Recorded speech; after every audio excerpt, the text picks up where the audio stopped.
It's Tampa Bay Bucs Super Bowl 55 champ Shaq Barrett coming at you live for NSPN Next Gen Sports. Go like and follow NSPN for total coverage of all team and combat sports, live shows, plus exclusive player interviews and unprecedented sports content creation.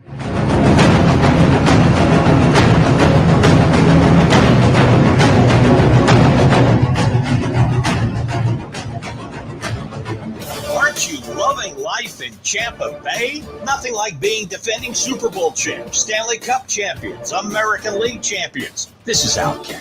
Join me every Sunday morning at 10. Let's talk our teams in the hottest sports market in the country. Never too early to talk Buccaneers or check in on all the teams in Tampa Bay.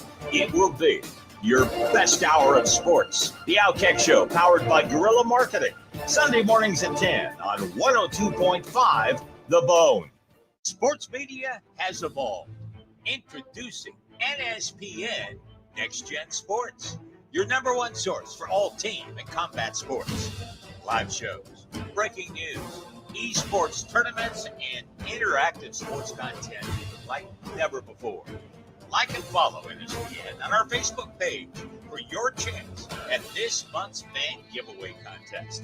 And tune in every Sunday at noon for exclusive video access to my Outkick Show interview.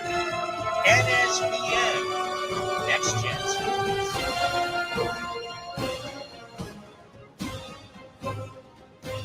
Outkick here.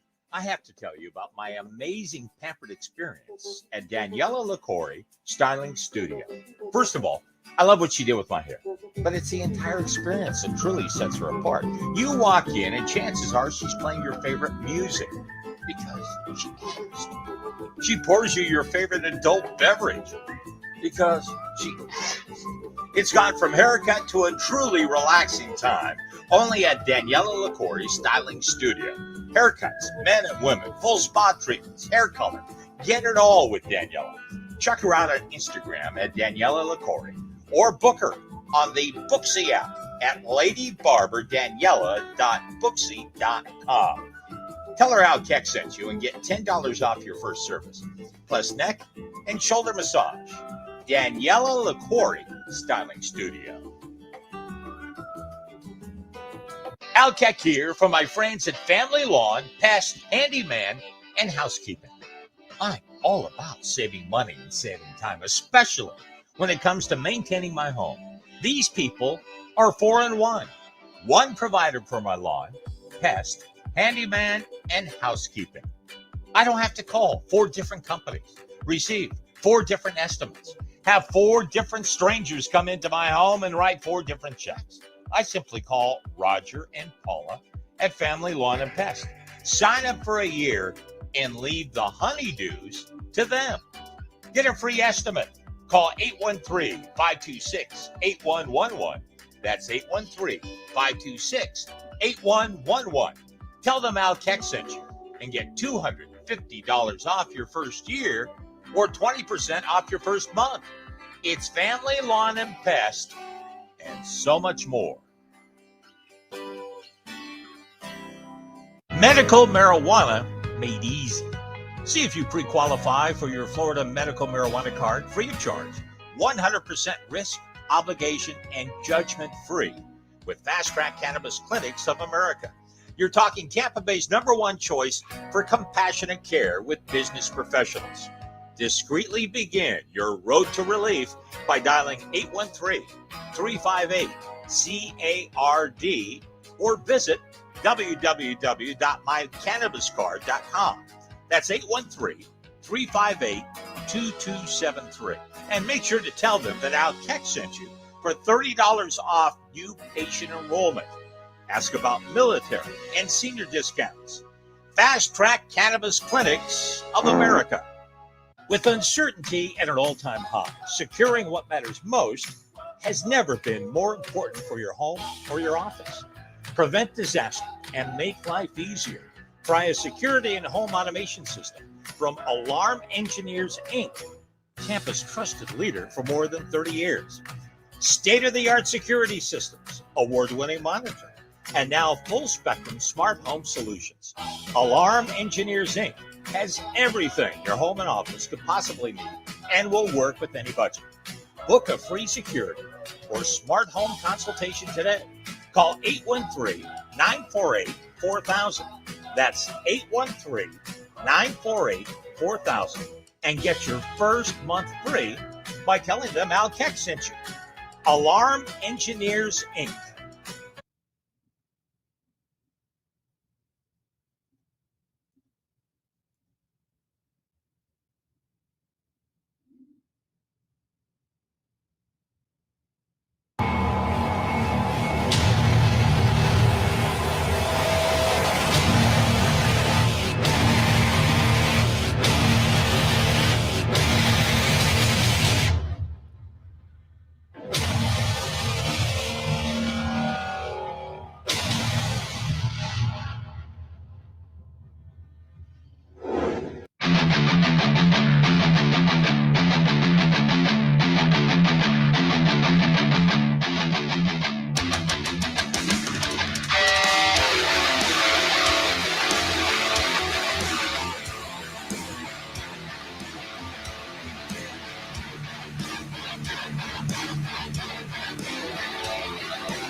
Hey guys, what's going on? Welcome back to another edition of the Evolution of Sports Talk Television here live on NSPN. And of course, I love St. Pete. It's the Sports Web.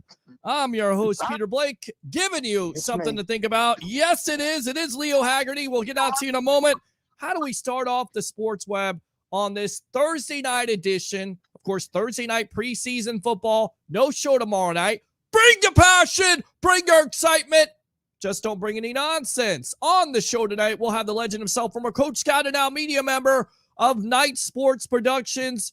It's Sports Mag, Mr. Leo Haggerty. And of course, at 9:30, we will have Mr. Coach Dezmon Walker of the Chuck Smith system talking about your Bucs defensive line and some of the guys he's coached up with that program. And then, of course, we'll take your phone calls. 727-255-0391. It's 727-255-0391. So without further ado, let's go out to the legend himself, Mr. Leo Haggerty, the legend himself, former Coach Scout and now media member of Night Sports Productions. It's Sports Mag, getting you the latest on the Tampa Bay Buccaneers. Welcome, my friend. Only a couple days away from Bucs and Titans. How you doing tonight? I am doing fine, Peter, and I'm doing better than the Buccaneers were yesterday, that's for sure.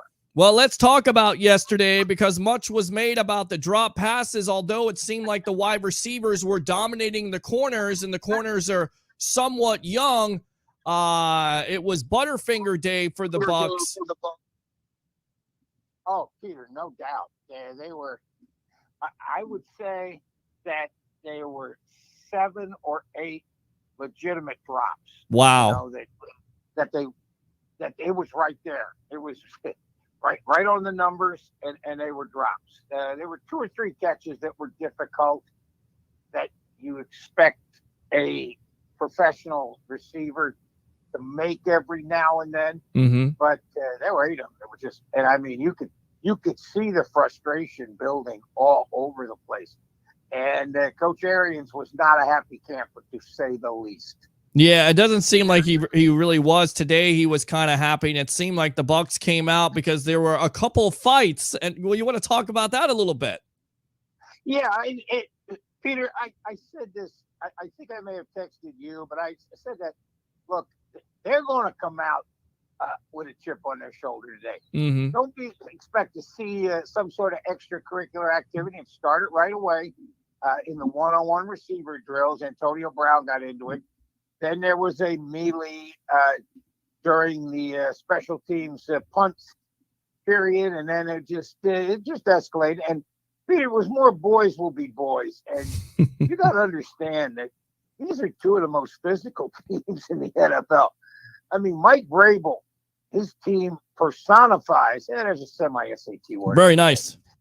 It personifies what he was as a player.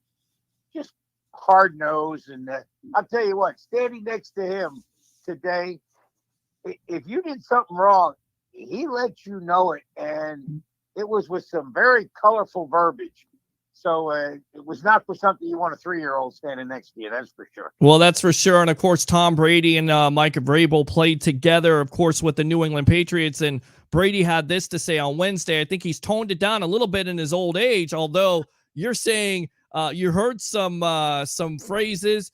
He's not as rambunctious as he used to be. He was a much chattier as a player. He complained a lot when I didn't throw him the ball like a typical diva receiver. He has, I think, mellowed out as a coach a little bit. He's doing a great job. He's a great coach. Obviously, he was a great player, so he kind of coaches the way he would have played. Try to be smart and really try to make them beat you. And they've always done a good job of that. You knew that was going to be his coaching philosophy. The way the guy plays, it's a direct reflection. You know, unlike some guys to get into the National Football League, like a Matt Millen, you would think he was going to draft a line, and instead he drafts 3 wide receivers in a row, which makes no sense. At the end of the day, Mike Vrabel, definitely a direct reflection. His team is a direct reflection of him, right? Yeah, and I'll tell you what surprised me, Peter. Looking at the Tennessee quarterback, you know, Tannehill's a lot bigger than I thought he would be. Wow. Okay. He's a solid 6'4". He's not. He's no midget, that's for sure. And I tell you what, Tennessee's going to be a tough out in that AFC South. That's for sure. Now you know Jacksonville's going to probably struggle with the new quarterback. Houston's going to struggle with a new quarterback. Indianapolis is going to struggle with a new quarterback. I mean, Tannehill's the only regular in there until Carson Wentz comes back for the Colts, and no telling what's going to happen with Deshaun Watson down there with the Texans. And I think they're going to sink or swim with Jacksonville with Trevor Lawrence, and just let's see what the kid can do. So I interesting to see what Tennessee does, because I'll tell you what, Peter, Derrick Henry is a load. He is a couple milkshakes short of 250. Jeez. And I'll tell you, he is a big human being. Yeah, he definitely looks like he's hard to bring down. And like you said before, your guy told you it's a business decision. Of course, most likely he's not going to see a lot of time on Saturday night, or are they going to see a lot of time on Saturday night, the starters, because we already know what the Bucs situation is. Do you know what the Titans situation is? I don't think you're going to see starters for more than 1, maybe 2 series. Mm-hmm. Here's the problem. When you had 4 preseason games, week 3 was always the week where you would have your starters play into the 3rd period. So they got used to shutting down at halftime, coming out and restarting the engine. I don't know if they're going to be able to do that, because I know week 3 in Houston, that's not going to be what Bruce Arians wants to do. And Peter, because of this, I think you're going to see some struggling in the first 4 weeks all around the NFL, especially with tackling on the defense, because, you're just not going to have those starters in there. You don't want to take a chance. I mean, if you're going to lose a starter, you want to lose them when the bullets are flying for real, not when it's an exhibition game. So I don't know what Tennessee's going to do, but Peter, you missed the second part of what Steve Arcardapone said about Henry. He said, yeah, it's a business decision in the first period. It's a retirement decision in the 4th, because Henry is the guy. He reminds me so much of Eddie George, the former Titans running back. Mm-hmm. He gets stronger as the game goes on. So if you get him, you better get him early, because when he starts to roll, man, it's like a freight train coming at you. What about Earl Campbell? Is he a little Earl in your opinion? I mean, a big Earl? Does he remind you of Earl Campbell? Peter, not really, because Earl was in a whole different dimension. Mm-hmm. He was the guy who would run you over or run by you. He had size, he had speed, he had strength. And I'll tell you what, now the sad thing is poor Earl can't walk now. Yes. Because of all the hits he took during the NFL. But I'll tell you what, I don't put him in Earl Campbell's class yet, but there's still plenty of tread on that tire for number 22 up in Nashville. We're on with the legend himself, Mr. Leo Haggerty, former coach, scout, and now media member of Night Sports Productions. It's Sports Mag here on the evolution of sports talk television, the sports web, on live on NSPN, Next Gen Sports Media. If sports media is, of course, going to evolve, it has to have an evolution, and that's exactly what you're watching right now. I'm your host, Peter Blake, along with, again, Leo Haggerty, talking about that quarterback situation with Ryan Tannehill. We figured out now that that's not who Tom Brady was talking about. In care of Rick Stroud of the Tampa Bay Times. I like Ryan a lot. I think he's a great player, obviously a great leader for the team, and has done a great job. Last year was a phenomenal year, but before that was great. I really like competing against him a lot. He's beaten me quite a few times. So now, who do you think it is? Who do you think that quarterback is? In your opinion, with him talking the way he's talked about Tannehill and at this press conference today, do you feel like it's an overwhelming situation that it's going to be Derek Carr from the Raiders? No. Who do you think it is? I don't understand. Tannehill has beaten them, I think, twice when he was up there. There's not too many people who can say that they've beaten Tom Brady. I mean, he has trouble in Denver. But I don't know who he's talking about, to be perfectly honest. Not too many people beat number 12. And that's an interesting scenario. I still think it's the Raiders. And the dead giveaway basically is the fact of I would have never gone there. I'm trying to picture John Gruden telling Tom Brady, look, we're going to go with Derek Carr after basically Brady beat him in the single most important game of his career, the Tuck game. But I certainly think anything is possible at this point. And then you look at Brady's numbers against the Raiders. I know we've talked about this before, but you don't talk great about a guy, and then that's not who it is. I don't think it was Tennessee at all. So I think that kind of closes the chapter on that. With that being said, talk more about this practice. What made it better than Wednesdays besides the drops? Oh, the intensity. Mm-hmm. It was the intensity for the Buccaneers was doubled. And again, Peter, I want to remind your listeners, Leo's postulates on how to win. Wow. And one of those postulates is during an NFL season, you're going to win 2 games you don't think you should, and you're going to lose 2 games you don't think you should. Mm-hmm. So I immediately start everybody at 14-2. I'm going to have to start them at 15-2 this year because there's 17 games. But Peter, when you look at what the Buccaneers found out Wednesday, they just can't show up, throw the ball out, and beat somebody. No. It ain't happening. No. And that may have been the best calling card for that team because, they were living on their laurels a little bit. Sure. They went in and they did pretty well against the Bengals. The starters did well. The defense got a turnover. The offense got a first down, but they just now I'll tell you what, Tennessee definitely was the victor on Wednesday, and the Bucs were not going to come in second place on Thursday. If they did, it wasn't going to be because of the effort. That's for sure. Well, it looks like Joe Tryon was actually mic'd up because this was in the current. And the official there, the umpire, Roy Ellison, who's, by the way, their crew was this last Saturday. I mean, honestly, that was terrible. I'll give him another one. In fact, he actually says that was a good play on the roughing the passer. That's what Ellison told Tryon. And then Tryon goes, I didn't mean to hit him like that. And then Ellison goes, I think we may have screwed up. You think so? That whole referee crew was absolutely atrocious. So there you go. Let the truth set you free, right? I mean, Tryon's hit, they did screw up. That was a legal hit. Do you expect to see Tryon in this second game a lot more than you saw him in the first? Again, Peter, it all depends on what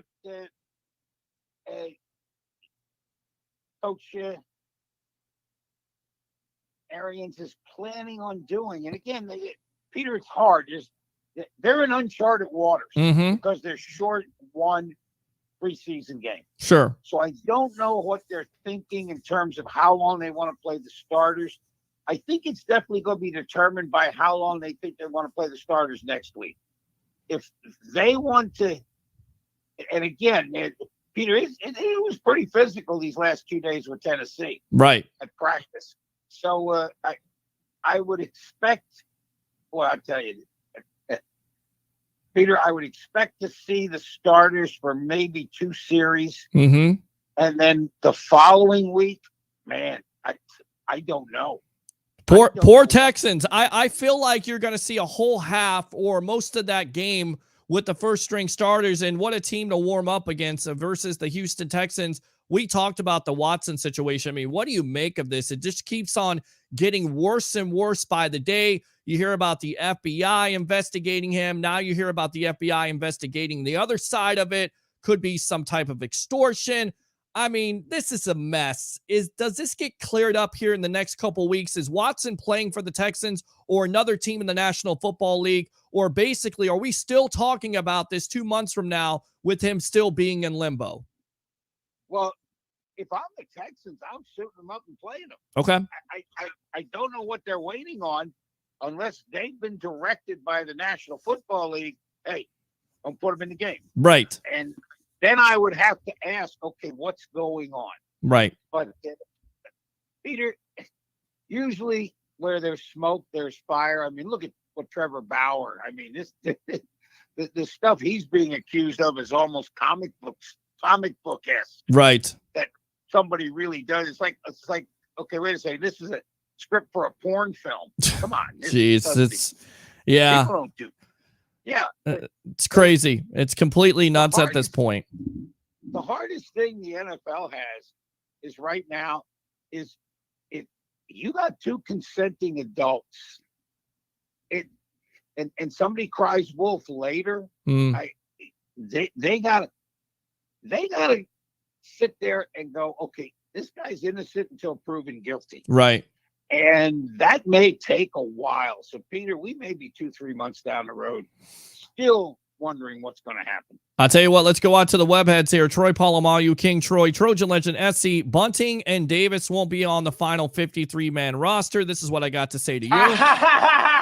Shut up! Yeah, he's trolling, but there's no way. I don't know why this guy is so down on that back end. What have you seen from that back end in training camp? Well, you know what, Peter? They're put in a tough situation a lot of times. They're doing one-on-one coverage. You know, and receivers have the whole field. There's right. no rush on the quarterback. You're going to get beat 9 out of 10 times. Just the way it happens. Sure. You got to guess, and when you guess, you're in trouble. I haven't seen enough of 11-on-11 to really make a distinction because there's absolutely no hitting going on in terms of, okay, they're not tackling anybody. Now they're playing live to the ball, but they're not trying to separate anybody from the football once they get it. So that's an interesting scenario, Peter.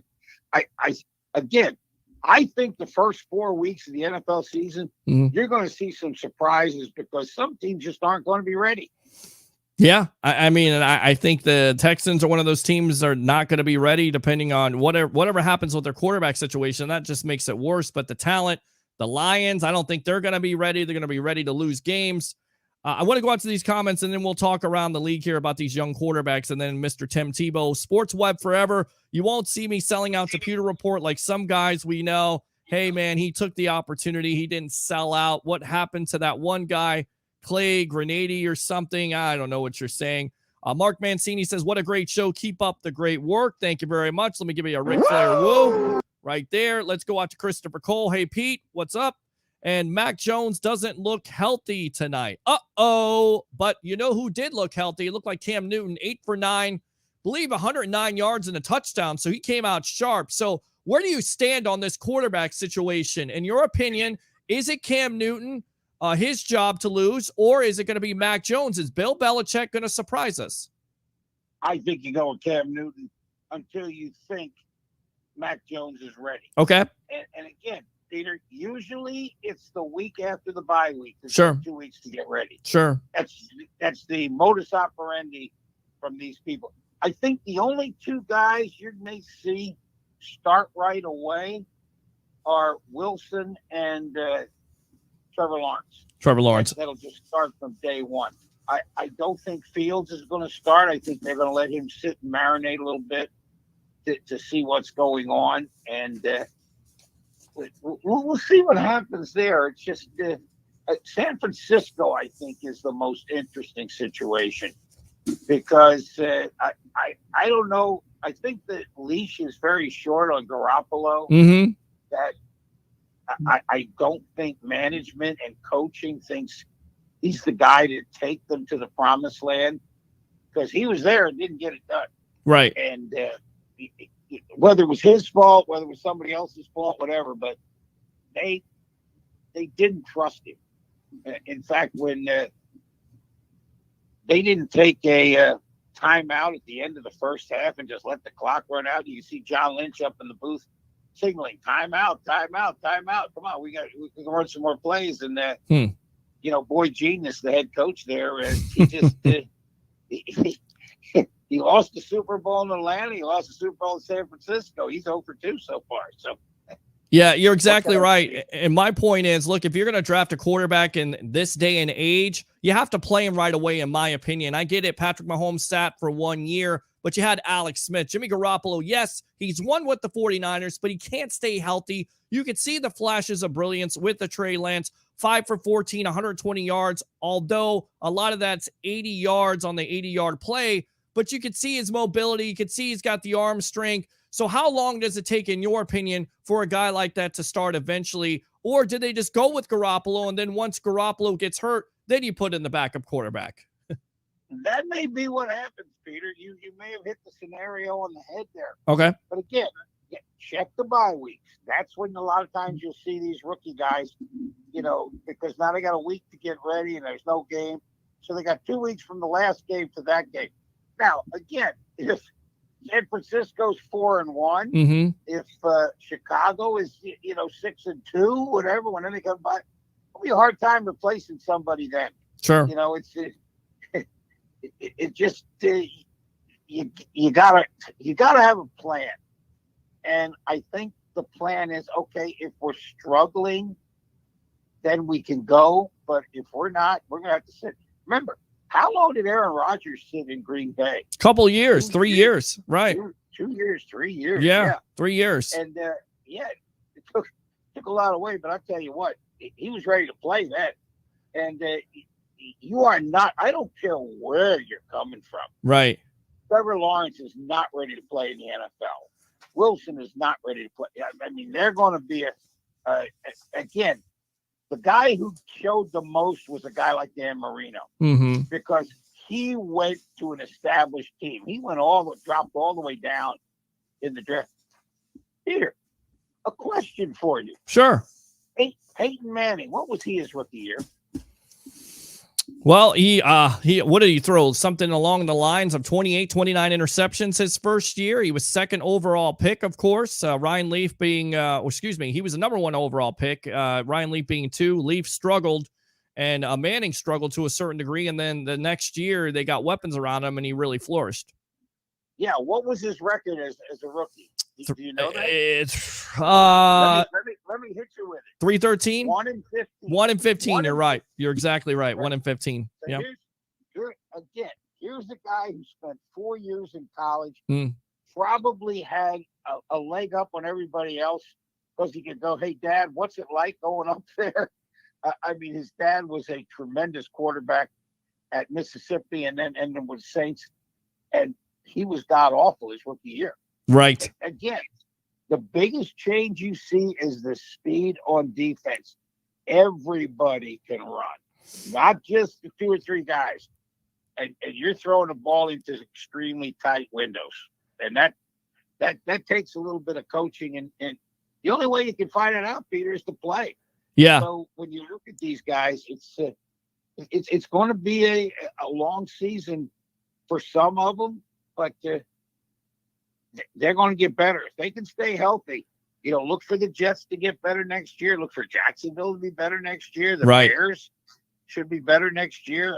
I'll tell you what, I'm still telling you, Peter, I'm telling you right now, the surprise team in the AFC will be the Colts once Carson Wentz comes back. Yeah, but they are going to be good. Yeah, but that's the problem. See, if he gets out of bed, he's going to get hurt. The guy can sneeze and he's going to get hurt. Until he can, consistently be healthy, we know the potential. But if he could stay healthy, then yes, absolutely. You're exactly right. We're on with the legend himself, Mr. Leo Haggerty. I mean, you look at Jacob Eason, you look at the other guy, that's the backup at that point. I mean, certainly they looked pretty good in the first preseason. Once again, though, it's a knee-jerk reaction because it's a vanilla defense. With all that being said, the excitement around Chicago right now is at a fevered pitch for Justin Fields. 14 for 20, 142 yards, 1 touchdown. In your opinion, do the Bears just start him right away, or are they going to go with Andy Dalton? Because from the comments of Matt Nagy, basically he's saying, I want to protect Fields' development. I want to protect the organization. This guy may be a quarterback for 15 years. And it's like, really? You're going to protect his development and not your job? Because if you don't win this year, Matt Nagy, basically you're fired. What do you make of that situation? You know what, Peter? I got 2 words for that. Heath Schuler. Heath Schuler was the number 5 pick for the Redskins, came in, and Steve Spurrier ran that college offense where you had 5 receivers go out. Sure. Well, Heath Schuler took a beating that year because all teams would do is they'd rush 6. And, yeah, he would get rid of the ball sometimes, but he was getting pummeled. Right. And it ruined him. He could not – he was hearing footsteps the rest of his career, which was very short. And I think it was ruined because they threw him in to a situation that he wasn't ready for. And that's something I understand what Matt Nagy's saying. That's coach speak for we'll throw him in week 8, 9, or 10. Right, because we're not throwing him to the wolves right out of the gate. Right, Leo, because if you don't win, and once again, I think Nagy's on the hot seat. So if you can win with Fields, and I think Fields is the best opportunity because, look, if you have Andy Dalton as your starting quarterback, I don't feel like you have a starting quarterback. Although, don't tell Dalton that because here's what he had to say. Fields has a bright future ahead, but as it pertains to 2021, it's my time. Fields is going to have his time. He's going to have a great career, but right now it's my time. So my focus is being the best player I can be for this team.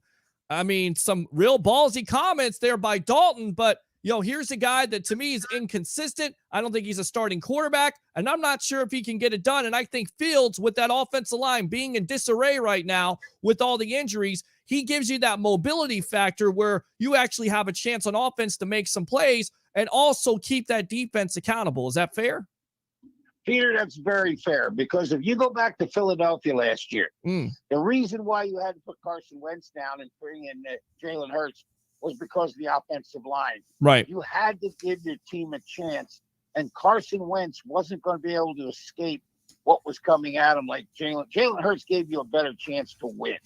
And again, Peter, it's hard for me to pull the rug out on Carson Wentz because it's not like he's getting these nagging little injuries.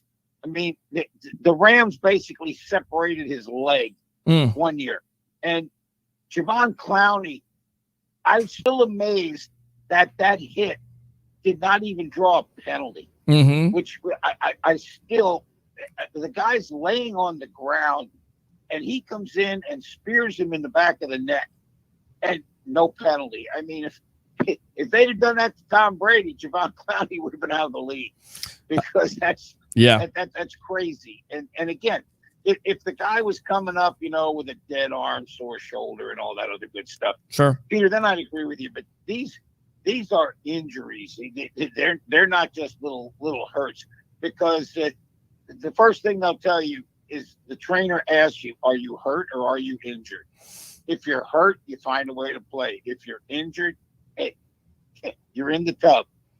Let's get you ready for next week. Well, speaking of hurt, maybe his feelings, Tim Tebow, I'm going to wrap that up. I'm going to wrap this up with this. Are you surprised by the cut? I mean, don't you give Tebow a little bit longer time? Although, if you watch the viral videos of his blocking or lack thereof, you can understand the cut, but you have to feel disappointed for a guy that's basically switching positions, hasn't been in the league for 8 years. You make some sense of this situation. Peter, the fact that there was even video on the fourth team tight end, I kind of think maybe that Urban Meyer said, okay, it's time to let's move on. I would have kept him another week because it keeps people away from my quarterback going after him. So, the block video was, oh my God. Horrible. I'm sorry. Horrific. And look, did he have the greatest NFL career of all time? No, not as a quarterback, not as a tight end, but to say a lot of fans out there as he's a failure or something along those lines, that guy has an ESPN cushy job, broadcasting job that he can go back to. He's done perfectly fine for himself, just like this man right here, Mr. Leo Haggerty, the legend himself, former coach, scout, and now media member of Night Sports Productions, It's Sports Mag. Go ahead and promote yourself, my friend. Peter, go to www.itsportsmag.com, and we just posted up, Rob Crete, our senior writer, posted up a field of dreams from each sport, what he thought was his best sports movie in hockey, basketball, baseball. Nice. Football, and all that. And our new intern, Paul Wales, just posted his article on the Yankees are back, and I'm going to throw up one tomorrow on the sights and sounds of Bulls fall practice, what the week was like out there at the USF. We'll definitely talk some USF football here. I got a feeling we're going to do that here with Mr. Leo Haggerty. Thanks a lot for your time here on the Evolution of Sports Talk Television. All right, boss? Always a pleasure, Peter. Talk to you later. All right, there you go. Leo Haggerty, the legend himself. Let me go out to the comments, and then we'll get out to our guest, and we'll take your phone calls. Because this is what I hear tonight. I hear this. And that ain't going to stand. I don't care if it's Thursday night. You guys need to wake up. Wake up right now. Let's go out to Christopher Cole. Patriots kicker sure isn't ready. Laugh out loud. Uh-oh. Troy Polamalu, King Troy, Trojan legend. Jaguars suck. Shut up! All right, so let me go out to our guest here. Mr. Dezmon Walker. I just call him the Samurai Sack of the Chuck Smith systems. We've had him on here before. Yeah. Glad to have him back on here again. Coach, welcome to the Evolution of Sports Talk Television on NSPN, and of course, I Love St. Pete. How you doing tonight? Man, Peter, man, I'm glad to be back on, man. I'm ready to go back and forth with you and talk ball, talk stories, talk everything, man. But I'm glad to be back, man. I'm good. Hey, you looking good too, man. Thanks, man. I'm trying to get in shape like you got all these NFL athletes in shape. Maybe I need to go up there to the Chuck Smith systems and get myself into some shape. But you told me off air that some guys that the Bucs fans would be interested in. I'll tell you what, hold on a minute, because BA had a lot of great things to say about one of your pupils in a Nacho. Listen to this. He put on 20 solid pounds, and he's always plays with high energy, but when you start talking about between 280, 285 and then 305, that's a big difference. And he hasn't lost any quickness. It's all muscle, and he just done a great job of continuing to improve his body so that he can play even better. But he's a force in there. He's one of the best. That's what I love about him. He even if he doesn't win, he's still talking trash. That's the best part about it. A lot of energy. All right, so there you go. A lot of energy. That was BA on your student, Mr. Nacho. What do you have to say about him? Of course, Nacho Roches, Nunez. We've had his mother on here before. We call her Mama Nacho. Yeah. How impressed are you with this kid and his development with your systems, with the Chuck Smith systems in Atlanta? The thing is, man, big thing with Nacho is he got better year after year. Nacho came from he was a 6th rounder at one point. A guy that was teetering back and forth on the squad. But, hey, like you hear right now what BA says, Nacho was about that action. And I mean that. Hey, if I got Nacho, he walking in with a bar fight with me, dog. But Nacho put the time into the effort into understanding of how to be a great pass rush. There was times when me and Nacho, we sat down, we watched Albert Haynesworth. We watched Johnny Randall. We watched a lot of these great guys and understanding how the great interior moves. But the biggest thing was what I love with Nacho. He got that dog in him, and he's always open-minded to get better and better. That's why his production increased each year. That's why him going from a rotational and easily throwing him into a starter after Vita Vea got hurt last year. It's no drop off. Nacho, man, he can play that run, and then two, he's causing chaos in the pocket, man. And I'm expecting big things from Nacho. His sack number is gonna get up. He put a lot in time and effort into what he does, man. He has a saying on him, man. He's there's more than what you see to Nacho in terms of he's laughing, he's smiling, but he's having fun, but he's ferocious at the same time. Nice, very nice. And I tell you right now, it seems like BA is impressed. Once again, it helps that defensive line rotation because even though he's not a starter, you need guys like that, especially out in this blazing heat where it's 90, 93 degrees with humidity feels like 100. So you need fresh bodies out there, and that's what Nacho gives you. Tell me who else you're working with on this Buccaneer defensive line. Very interesting. Man, y'all already know. Let me tell you something about Khalil Davis. With Khalil Davis, him and his brother Carlos Davis coming out the combine draft with prepping with myself, Chuck Smith, and as we continue to build their pass rush, dog, the Tampa Bay GM is looking great. He's finding a bunch of secret and hidden gems that's going to make an impact down the line. Khalil Davis, quick. He's like I got a question, Pete. Have you ever caught a chipmunk? He's like a little chipmunk in that 5 by 6 yard area where defensive linemen play into. So with Khalil Davis, man, the future is bright in terms of he has guys who he can follow right now, and then as well as he has his own talented, as well as he can play the run, as well as he can rush just as good as he can play the run, man. Khalil Davis put a lot of work into it. Great job working the cross chop. Great job working the side scissors, man. Man, and he has quite a story. And Pete, you want to know something crazy? Yes. I can't remember what it was. It was the All-Star game, Super Bowl. One of these big games. It was during our combine training, and we were at Chuck Smith's house just getting together. Khalil and Carlos Davis, we ordered some chicken from Popeyes. The only thing these guys eat is thighs, man. Oh, my God. We had like 40 thighs, and they just demolished them left and right. So they going to eat on the field, and they going to eat when they right next to you, man. When I see you, Khalil, though, I got, thighs on me, man. I'm telling you, I already like the guy already. If that's what they're eating, you got to eat the chicken sandwich, okay? Because yeah. As much as I hate to say it, because I worked at Chick-fil-A at a certain point in my life. Okay. Chicken sandwich is a lot better than Chick-fil-A. It's spicy. It's beautiful. You got to have the red beans and rice, and we're on with you got to, man. Dezmon Walker here, the samurai sack of the Chuck Smith systems here in Atlanta, talking about pass rush. Once again, go ahead and tell everybody out there, Coach, what you exactly do with these NFL prospects and guys that have been in the NFL for years. Well, first thing, I'm Coach Des Walker, a.k.a. Samurai Sack. That's what they call me. I'm a pass rush specialist out of North Atlanta, and I teach high predators, high hungry defensive linemen and linebackers how to get to the quarterback. And as you see, Blake, I had to change up the background on you, dog. I'm in the lab, man. I was in the lab putting in work. I was about to go home and like, hey, man, let's do this. Let's get this done with. But I'm like, you know what? Let me show the people exactly what I do and what I use. So behind me, what you can see is pop-ups with the Gilman arms.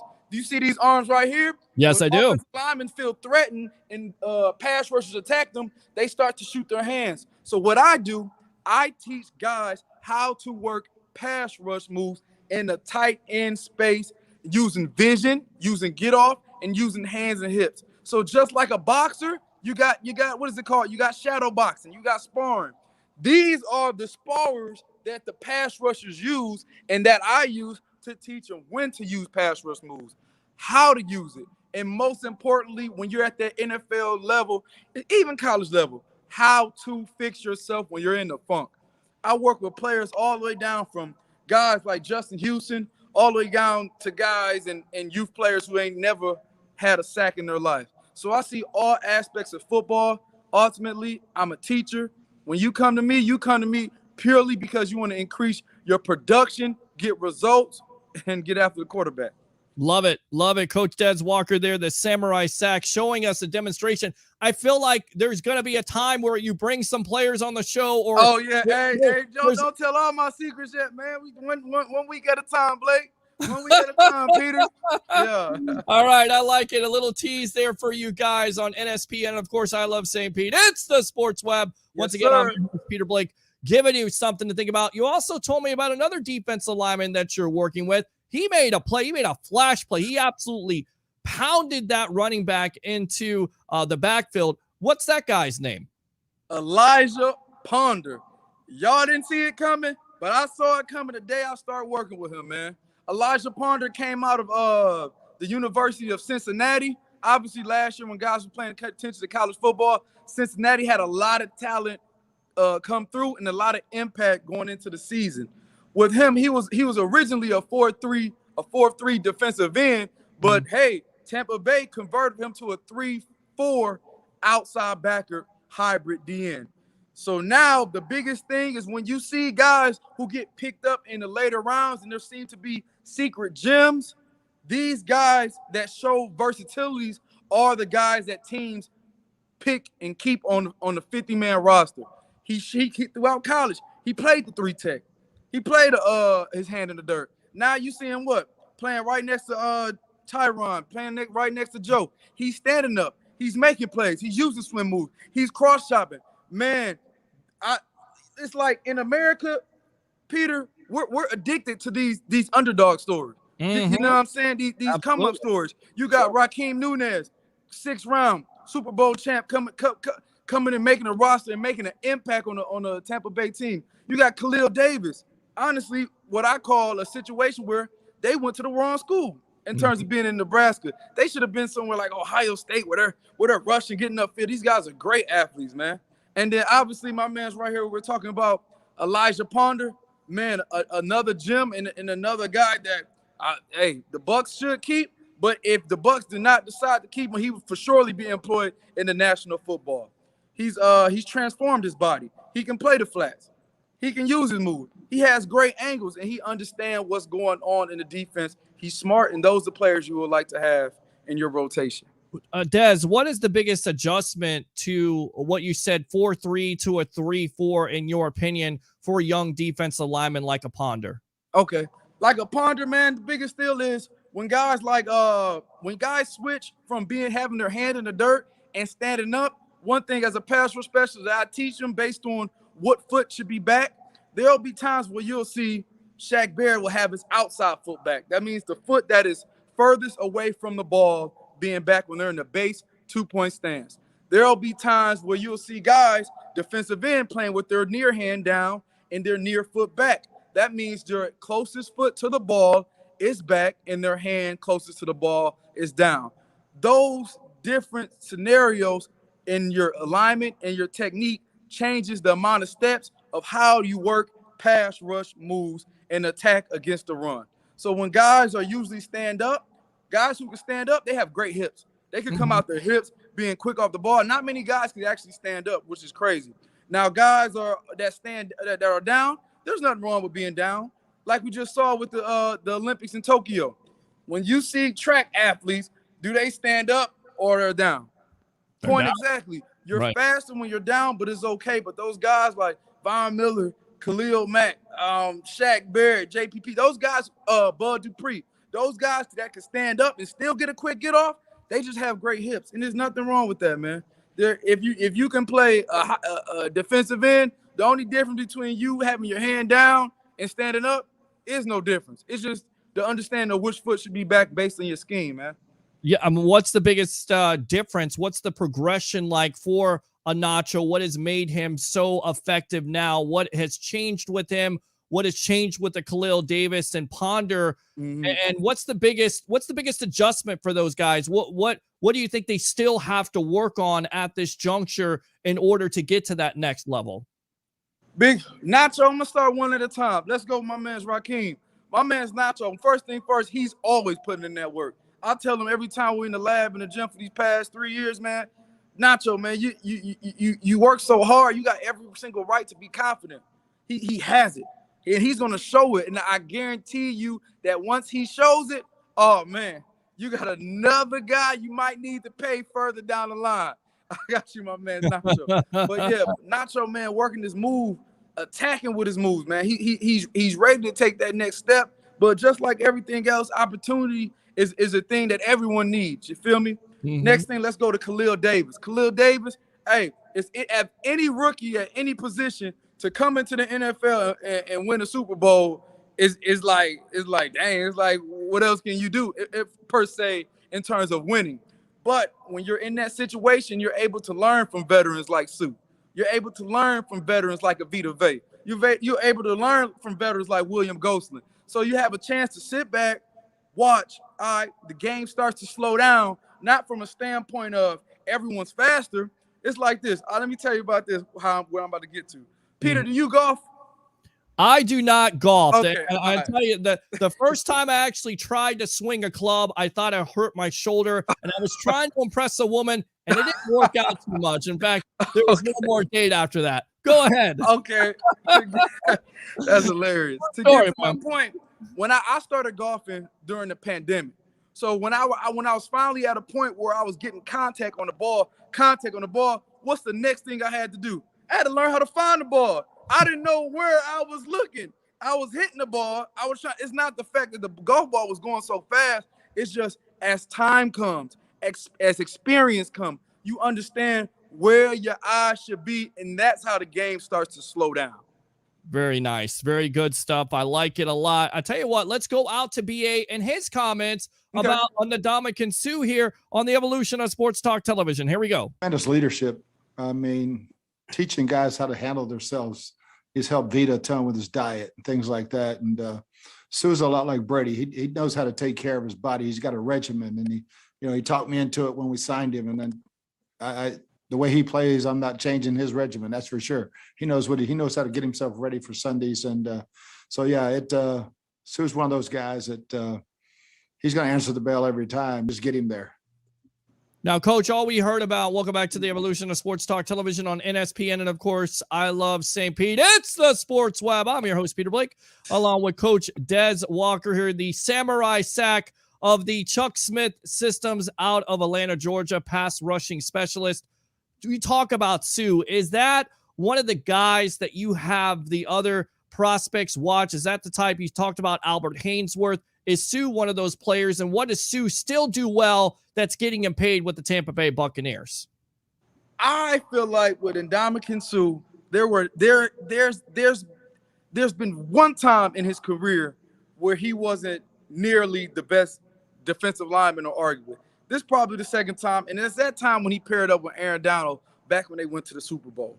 Now he's at a state of his career where he's truly found a home in Tampa Bay. When guys find a home team, whether it's the team that they're drafted to and they're staying for, or there's a team that just embraces who they are and not the baggage that they came with, or not saying that he had baggage, is he found a home. He's a leader. He knows what he wants. He knows how to execute. He understands where his percentages is in terms of how to make plays within his scheme. He's one of them guys that he doesn't need 1,000 reps. He done seen every blocking scheme created in this last 10 years, or I don't know. I forgot how long he's been in the league, but he's seen everything, man. Yeah. Now those guys that come in, it's just fluent. It's just repetition, and he's always ready to go. I love Ndamukong Suh from a standpoint of, originally, I'm from Detroit, Michigan. So when people are like, oh, he's stomping on people, I'm like, that's what I'm talking about, Suh. Keep going, man. Keep going. Man, the Suh has a special place in my heart. But honestly, off the field, I feel like he truly found a place that embraces everything about him. And he can just focus on playing ball and just leading. You watch a lot of film with the Tampa Bay Buccaneers, and of course, they pride themselves to be number one at stopping the run. I believe 77 yards a game. How important is a Suh? And of course, we'll get to Vea. How important are both of those hosses, as my uncle would say, in that middle of that defensive line to stop the running game? Man, there are certain guys throughout the history of time that can generate so much power that you can't replicate. You got guys like Ndamukong Suh, a Vita Vea, a Cam Hayward, a Jumpy Gathers. Let's go Throwback Thursday, Jumpy Gathers. Love it. You got all these different guys that have so much power, and you can't find guys to replace them. You understand what I'm saying? Certain guys who can just be stout. You just a Vince Warford. You just leave him out there. he's playing the run, first of all, you're not going to move him. Second of all, you're not going to put him on his butt unless you catch him slipping or whatnot. Those guys, they're pivotal for a team because obviously you got to stop the run to put them in third and long situations. Yeah, and I tell you right now, Vita Vea, so important to this defensive line. You saw it in the postseason. You saw the impact with him freeing it up for Shaq Barrett, getting after a totally different player. Only 8 sacks during the season, but 4 sacks during that postseason. Really got after the Packers and, of course, the Chiefs.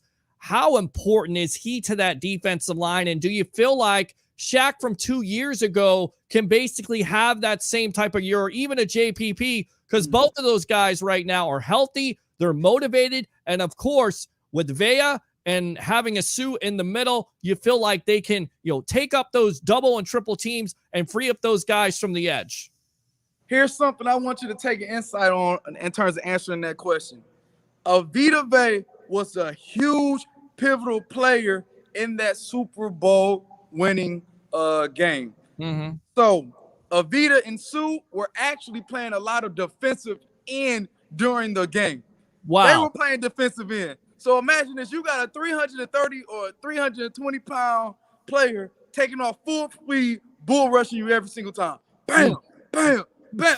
That's going to wear and tear you down. They actually moved JPP and Shaq Barrett to a 3-tech. For my viewers who don't know what a 3-tech is, that's lined up in the B gap between the guard and the tackle, right between them.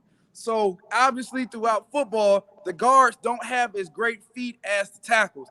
And the tackles are usually not as strong as the guards, because they're on the interior. So when Sue and Vita Vea were on the end, banging and bull rushing all day, the heck, Shaq Barrett had a 2-way go. JPP had a 2-way go, and all we doing, we freestyling, we getting one-on-ones, and Patrick Mahomes, as you can see, couldn't keep his feet set in the pocket. Vita Vea, man, proved that pass rush has no look. You can be white, you can be black, you can be Samoan, you can have a 6-pack, you can be beer belly, you can look like me, you can look like Peter. It doesn't matter, man. The beauty about playing defensive line is if you a baller, you can play between every single position and have versatility. What makes Vea so difficult? You watch film on him, 347 pounds, but he's quick. Dang, I left 20 pounds off. Right, 347 pounds, and we heard from Warren Sapp a couple years ago. He didn't really think that Vea could handle the heat, but of course, he's definitely a big-time component of that defensive line. What makes him so good? And what do you feel like the future for him is? What's going to take him to the next level, in your opinion, Samurai Sack? The next level of Vita Vea needs to take is the production aspects to shut a lot of critics up. Now, as a pass rush and defensive line fanatic, we understand that, hey, it's not always about stats. The impact of the game also helps, but stats get you paid. Don't get it twisted. So for him to be a Pro Bowler, for Raheem Nunez to take that one step of being a Pro Bowler and getting looked at all across. I forgot what was the stats that how many Pro Bowlers did the Bucs have last year? Was it like 2 or 3? Yeah, it was believe it was 1 with JPP. That is crazy. Ridiculous. You got guys across the line that can play. Why can't Vita Vea be a Pro Bowler? All right, although he doesn't have the stats yet, but his next level is putting the production behind what's going on. He doesn't have to be a Warren Sapp. He doesn't have to be a Sue in his prime. He doesn't have to be a Gerald McCoy. He go out there and just do his thing and show that he moves. And the beautiful thing I love about Vita Vea, even though he has his power, he knows that he's more than power. You understand what I'm saying? Yeah. Guys that have power understand that they can counter either with a rip, a hump, or just by keeping vertical, and the offensive line going to open their hips up. He has a good understanding of working moves off of his power, but he has to be healthy to increase his production throughout the season. All right, Samurai Sack, we're on with Des Walker of the Chuck Smith Systems. Once again, go ahead and explain what you exactly do. In fact, I want to kind of see another demonstration or something. Come on. How y'all doing, man? Coach Des Walker, a.k.a. Samurai Sack, out here in North Atlanta, and I'm a pass rush specialist. I work with youth players, I work with middle school players. I work with high school players. I work with I work with college players. I work with NFL players. I work with all aspects of football to get guys production. I'm goal oriented. So if you want the guy to just cheer on, oh, you got better 1% every year, I'm not your guy. I base my relationships and what I teach guys based on teaching them the percentages of how well something will work based on how they use their moves. That's what I'm in the business of helping guys get sacks. I'm in the business of helping college players get to the NFL. I'm in the business of helping high school players get to college, and I'm in the business of developing youth players. And it's bringing all aspects of defensive linemen and linebackers as better players and as better players who have production. Now, you were talking about the Bucs defensive line, and I feel like it's kind of like a history lesson here because if you remember, so the Giants versus the Patriots, and this was the undefeated team, they kind of did the same thing with the Justin Tuckett and OC putting them in the 3 technique. So you're telling me during the Super Bowl and during the postseason that this is what the Bucs employed. This is why they were so successful. This is why Patrick Mahomes was running for 490 yards behind the line of scrimmage. I mean, like you said, it's all about matchups at the end of the day, right? Yeah. The matchups help, man. The matchups help. The guys who don't say, oh, it doesn't matter, you go, no, matchups help. That's why you see the NBA pick and roll. Oh, I got a good matchup. Oh, I'm moving guys. What do you see Aaron Donald plays? Aaron Donald plays every single position on the defensive line. So what? So he can get the ultimate matchup to increase his production and have an impact on the game.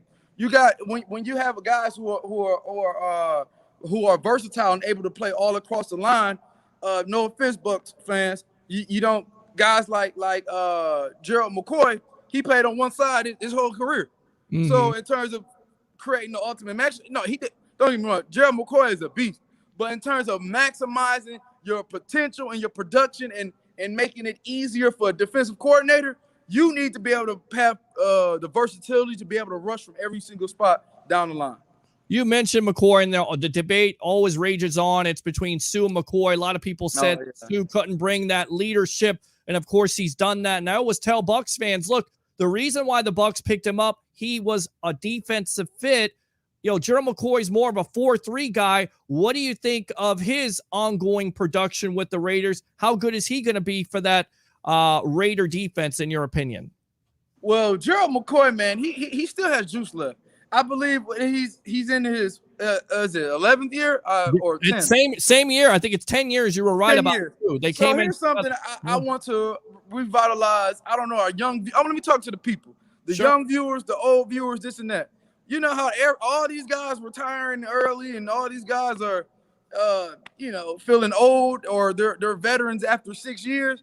Right. Back in the day, when the eras of the 90s and the 80s, you weren't truly in your prime until you hit 10 years, if that makes sense. The practices are less. Is less contact throughout the whole season. There's less practices, so guys can start actually being finer tuned throughout their 10 years.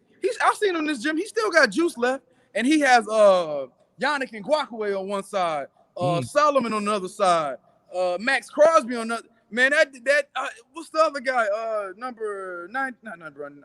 I forgot the other guy's name. But anyway, he has a team to help him get production and have another great and solid year. It was a tragedy that he got hurt for the Cowboys last year. But hey, he doesn't have to do everything by himself as he had to do for the longest on the Bucs. So that's going to help tremendously. Good point. There you go, Coach. Samurai Sack, Des Walker here from the Chuck Smith Systems in Atlanta, Georgia. I'm your host, Peter Blake of the Sports Web, NSPN, and of course, I Love St. Pete. Let's talk about this kid, Joe Tryon, #1 pick. What do you see from him? I mean, Bucs fans just going crazy the way he played against the Bengals, all over the place. What do you see with him, and what do you think he has to work on to also take that next level? If you had Joe Tryon in front of you right now, the Chuck Smith Systems area, what would you tell him to work on? What would you be working on with him to get him better? I want to speak it through this, Blake. I want to talk about how I felt when I've been following and watching Tryon.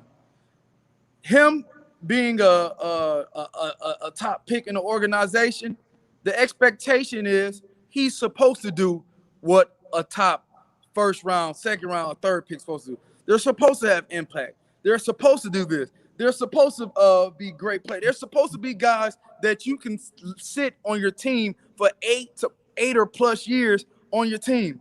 But here's where I want to see. Not so much from a technique standpoint, not so much of a move standpoint. I want to see Tryon when expectations are needed to be met during the regular season. When expectations are among people who are expected to be great, you actually never know. You will have flashes. You will have this. You will have flashes. You'll see them work certain moves and like, oh my gosh, he's long, he's this. All of a sudden, a 6'2" guy in your eyes is 6'7" because he's making so much plays across the line. So I'm not getting too excited, and I'm staying calm on Joe Tryon. I feel like he's going to be a solid player. He's showing some flashes, but I want to see him work when the expectations are at a point that he has to meet his draft stock. Are there bad habits here, Coach, for a player that's coming to see you, and how do you break those bad habits for a potential prospect in the National Football League? So the very first thing is people come to me all the time like, hey, Des, I want to cross chop like Aaron Donald. I want to have a spin move like Von Miller. I want to I want to use moves like Robert Quinn. The very first thing I tell them is, no. It's not about getting your hands right. I got to get your eyes right. Because if I'm a boxer, hey, put it like this, Peter. I'm looking at you. I mean, with me and you in the fight, but I'm looking at the I don't know. I'm looking at the car behind you. Who's gonna win the fight?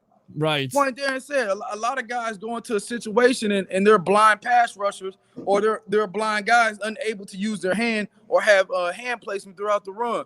So when I come, I break down guys to the core. I start off with the eyes, vision. In the VGHA system, that Chuck Smith training system, vision, where should my eyes be? Next thing is, get off.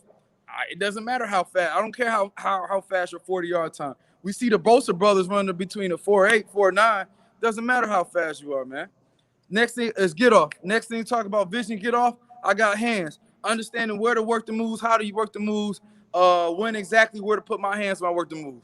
Last thing, I start with hips. So those are the basic guidelines of how I can tell the beginner viewers of how I dissect and break down not just NFL players as well as college, high school players. I start in that system, the VGHA system created in 2002 by Chuck Smith. Beautiful. Love it. Devin White, middle linebacker, right? But the Bucs, they use him as a pass rushing specialist. What makes him so special besides the obvious speed, right? Oh, man, Devin Bush, man, he has a knack for the ball. Guys want to talk about instinct, but I truly feel like he understands where his reads are, so he understands where his percentages of him going to make a play at. So with Devin, man, he does a solid job blitzing, and he has a promising future, man. You got two of the best middle linebackers in the National Football on one team, man. You got little brother, big brother. Those guys are. Why can't they be good as Urlacher and Bridges? You know, it's probably too early to say with Bush, but why not? Levante Davis, in my personal opinion, has been the best middle linebacker even when Kuechly was in the league, man. You guys had a diamond in the rough that couldn't be broadcast because you couldn't win games. You understand what I'm saying? Yeah, absolutely. I agree with that. And I think, it's disappointing because Levante David, you look at his statistics, and really they're Hall of Fame worthy, but man, didn't get that. He's in there. Right. Put him in there. He's absolutely in there. He's one of the best linebackers in the league, and you're happy to get him. What do you think about this overall team, the Tampa Bay Buccaneers? First team since 1979 to sign all their week one starters. It's never happened in the salary cap era. First time a team also signs their Super Bowl starters since the 1977 Oakland Raiders. I mean, they have to be the favorite this year, right, Coach? Let me tell you a story about that, man. So as with me, in terms of work, I got a lot of networks where I'm working with OG players. I'm working with former Pro Bowlers. I'm training Richard Seymour's son. I'm working with a lot of guys that are former great players that played in that era between Reggie White and even the early 2000s with Dwight Freeney. Guys, and back in the day, used to play with each other for 8+ years, 10+ years across the whole line. There were times where the Falcons had a whole their front offensive linemen were all grown men. Just throughout later in the times, early 2000s, late 90s, 80s, obviously 70s, there'll be guys who literally grew up together. We came in as rookies. We didn't get traded left to right and replaced left to right. It wasn't truly a young man game yet. So with this old school approach that the Tampa Bay is taking, don't break it. If it ain't broken, don't fix it. Right. I'm perfectly with it, man. There's times throughout history where guys might not be. I don't personally, man. I don't believe this defense is as good as the 2000 Ravens. Is as good as them Bears back in the day. But it's not necessarily about talent for talent being as good. Is can you make timely stops, and then can you shut people down? Can you work together? I want efficiency. I want production. Can you work together? You don't got to be as good as Julius Peppers. You ain't got to be as good as Mike Singletary. Can you, as a defense, work together and stop the opponents in front of you? And that collectively makes you a great defense. Unity, man. And I promote unity all the day. Do you think that there's ever going to be a type of defense like the 85 Bears, the 2000 Ravens, the 2002 Tampa Bay Buccaneers, because the style of offense and how, the offense, it's all predicated on the quarterback? Can there be a defense like that ever again? Or basically, are you restricted because you really can't touch a quarterback and you really can't touch an outside guy? I mean, make some sense of this. Well, the pass rush has took a astounding leap in terms of in football. And another leap that the offense has taken is the RPO system.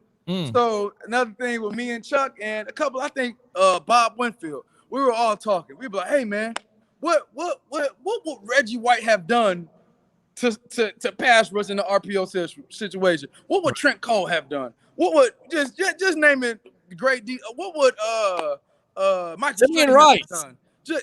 Simeon Rice. What would these guys have done against these high power offense? So let me listen to me right now, whoever's on there on this Thursday night at the Next Gen Sports Network, and let me talk to you about this. Imagine this. So, and a lot of you viewers, you guys played, or some who haven't played. All right. So you're on the line. You got the snap count from the quarterback in the center, Y80 set hut, and all you see is this. You see the running back come in, is a play action, pulls it back, throw it for a screen. And you do that 5 to 4 times in a row. As a defensive lineman, you like, oh man, I'm getting tired. I got to run lateral, vertical. Oh, now they run the power. Oh, now I got to. It's so much different things that the offense are throwing at us that collectively as a defense, it has to catch up. Man, these offenses scoring now. When these NFL coaches find these tendencies, as you can see with Lamar Jackson, they'll find you out. It might take time, but from a standpoint of, I haven't seen not truly one team yet just completely destroy the RPO consistently. Yeah, I mean, it's true, and it's one of those things you have to account for. Why is what's the reason for a defensive end struggling? Because besides maybe a Nick Bosa or Joey Bosa, defensive ends that traditionally come into the National Football League struggle to make an impact. Why is that, in your opinion? When you rephrase the question, are you asking that in general or against the RPO offense? In the general, well, you could go RPO, and then you can also go in general. Okay, so let me go RPO first. So here's another thing. Former football players, fans, let me take you the vision, the eye through a defensive lineman. I'm lined up, right? These guys, I'm playing Patrick Mahomes. I'm playing Josh Allen, Russell Wilson. I'm playing a lot of these guys who can take off and just run for 40 with a blink of an eye. So the offensive lineman, you get all 4 of the offensive linemen giving you a run read. I'm the backside defensive end on the left side, and my offensive tackle is giving me a vertical set, and a vertical set is he's taking 3 steps and he's kicking backwards. So you got half of the offensive lineman giving you a run look, and you got that one offensive lineman that's giving you that pass rush, that pass look. So when it demoralizes you is I'm taking up off field as fast as I can because I see a guy, he's giving me a kick step in terms of being passed, and then it creates a natural vertical seam, and the running back is taking off for 20 yards just because I got too far upfield because I did the correct thing that I saw. If that makes it makes you play slower. It makes you undecisive. It makes you like, dang, man, it's a demoralizing thing in terms of what these offenses are doing great at nowadays. Yeah, it really is. And that's the most difficult thing. And with quarterbacks coming in with the mobility, once again, those defenses really have to account for it. Speaking of accounting for it, why isn't Simeon Rice in the Hall of Fame? And what makes him so dangerous besides, once again, the obvious, over 100 sacks in his career? I mean, it's just amazing. The guy is just a phenom. Just like anything else, man, I feel like personally there's a generation who doesn't know Simeon Rice, to be honest. Not from a standpoint of you have to know every single player, but just there's a generation who really just don't know who Simeon Rice is. So if I went to go talk to, hey man, why Simeon Rice? I go to I don't know, Atlanta. Why Simeon Rice in the Hall of Fame? There might be a true fan that actually keeps up with it. That might be a young millennial or whatever. Like, they don't understand Simeon Rice. But Simeon Rice, man, he ran a lot of good stunts, a lot of good TE stunts with Warren Sapp and the guys across the defensive line, man. He was great at getting vertical, and I love the way he used his hands. But he did a great job of working a lot of games and stunts with his defensive line in front of him.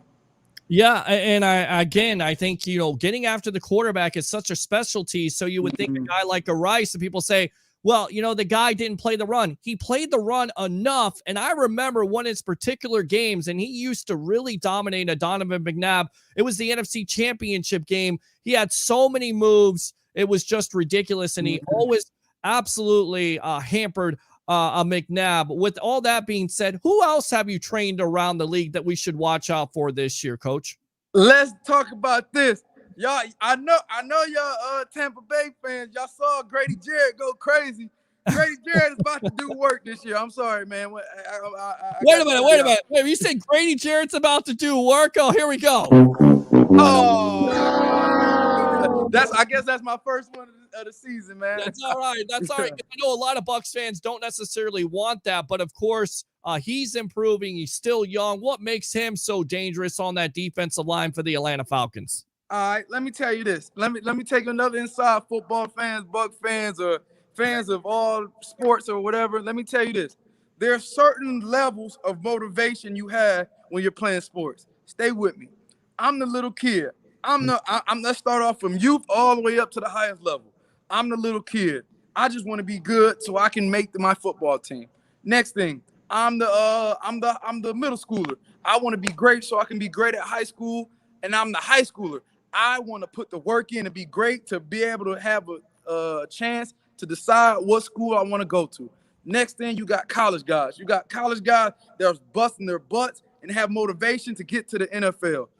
You got NFL guys who are trying to make a roster. You got NFL guys trying to make it starters. You got NFL guys trying to be a Pro Bowler. And that last piece that Grady Jarrett shows, you got them guys that got an internal hunger who's trying to chase a gold jacket. And that's what makes Grady Jarrett scary. And watch, when you see this season, man, he's been putting in a lot of work with myself, Chuck Smith, in the lab, working with, these Gilman pop-ups behind us, perfecting his moves and working his move. And he has a hunger. Man, this guy wanted to chase a gold jacket, man. And he's not shy in terms of telling you, but he's going to put that work in and let his work speak for itself. Now, you talk about Bud Dupree coming off a torn ACL. He's getting healthy. 8 sacks last year for the Tennessee Titans. I feel bad for the Titans because they were looking for that type of production from Jadeveon Clowney. Are they going to get that from a Dupree this year on their defense? Bud is a unique athlete, one of the all-time great athletic outside linebackers ever in history, and it's almost not close. Wow. What Bud Dupree is, man, he had a slow start, obviously in Pittsburgh, picked up fast. Him and TJ Watt was looking like looking like peanut butter and jelly working together. Now him and Jeffrey Simmons. Yeah, Jeffrey Simmons got another good tag team duo. Man, the biggest thing for my Titan fans who are working out there, when guys are coming back from an injury, not saying the expectations are high, but be understanding in terms of what's going to happen. He got to get his feet wet. All right, he's hitting the quarterback. He's affecting. Oh, now the numbers are starting to pick up. Once Bud Dupree get a taste of that blood in terms of hitting the quarterback and knocking him out and working his move, oh yeah, he's gonna be amped up. But I'm excited for him coming back, and it's Tennessee fans, you are truly blessed to have a player and a person of Bud Dupree, man. He is a great dude, hands down. All right, let's go on to the comments here. Read some of this stuff. We're watching Thursday Night SmackDown, Undertaker versus Rey Mysterio. Hey, let's go, Rey Mysterio. Shut up! You are not watching Thursday Night SmackDown because there's no such thing there. Troy Polamalu, King Troy, Trojan Legend, SC, you troll. What I love about Nacho is that he loves to eat nachos. He's not eating nachos. He's eating chicken. We learned that Popeye's chicken. So there you go. Christopher Cole says Jones may not be healthy, but he's lighting up the Eagles' defense. That would be Mac Jones. Ben Cornett says, yeah, Peter, I remember that time you told us when you went golfing to impress a woman. It was during your miniature golf phase. Good times. And this is what I got to say to you. Shut up! That's what you got right there, Ben Cornett. Vita Vea, definitely a good teammate and mentor from Sue. Love when Des Walker's on the show. Love him too, man. I'm going to go ahead and fire those cannons right there.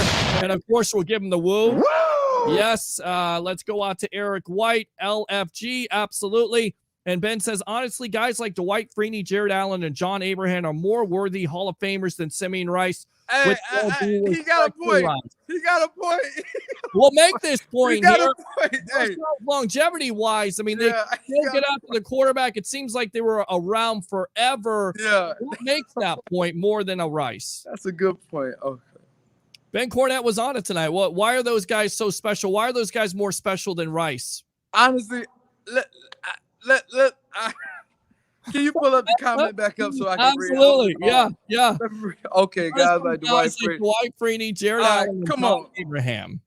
I'm gonna go down the list. Let me go down the list. Oh no, keep it up for me. Okay, I got you. We're gonna go down the list. Okay. Dwight Freeney, literally, he has the most all-time, maybe one or two most unstoppable pass rush move in the history of the game. So through that alone, I'm putting him there. I'm taking Simeon over him. What was his move that made him so special, Coach? Oh, spin move, easily. He had the spin move, red field, blue field. The difference is when I say red field, blue field, I mean a spin move to the outside, a spin move to the inside. That's all I'm saying, red field, blue field. It's just a pass rush terminology. Man, he has a great, they call it the ghost nowadays. Robert Mathis would call it a swing and rip. He had great bend and leverage off of that edge. Had a great rip move. Man, he was so quick off the ball that all his speed and quickness of him using his speed rush, using his board, all that set up his pass rush move. I mean, his spin move. But the beauty about Dwight Freeney, if you watch his film, he's doing it at the same spot, at the same amount of steps every single time. And it's almost like ain't nobody watched this and repetitive, man. He all-time great, man. Jared Allen, I forgot what he used to do or whatever. From Kansas City days to the Viking days to his farewell tour out in North Carolina. I can't remember any other stops he made, but Jared Allen, man, he's a beast. He does a great job using his slap rip, getting vertical, working his inside counters, and the tenacity and effort and the sneaky quickness of Jared Allen is amazing, man. I'm taking him over Simeon Rice. John Abraham, okay. Now here's where I might give you these, but I might give it to you. But okay. John Abraham, I might take Simeon over John, but John was a straight dog, man. When John put that power on you and get the offensive lineman feet upfield moving. But the one thing I like about John, and he can play the run as good as he can rush.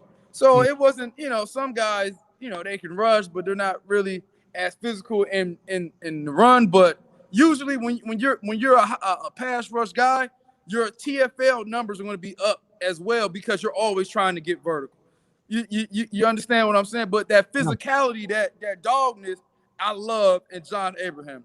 But yeah, I give you that. I'm gonna take Simeon Rice over John, man. I'll take Simeon Rice over John Abraham any day of the week simply because he was an Atlanta Falcon and a New York Jet, and of course, Rice was a Cardinal and a Buck. He really solidified the defense. I mean, maybe he was with the Broncos for a cup of coffee, but after that, he was pretty much done.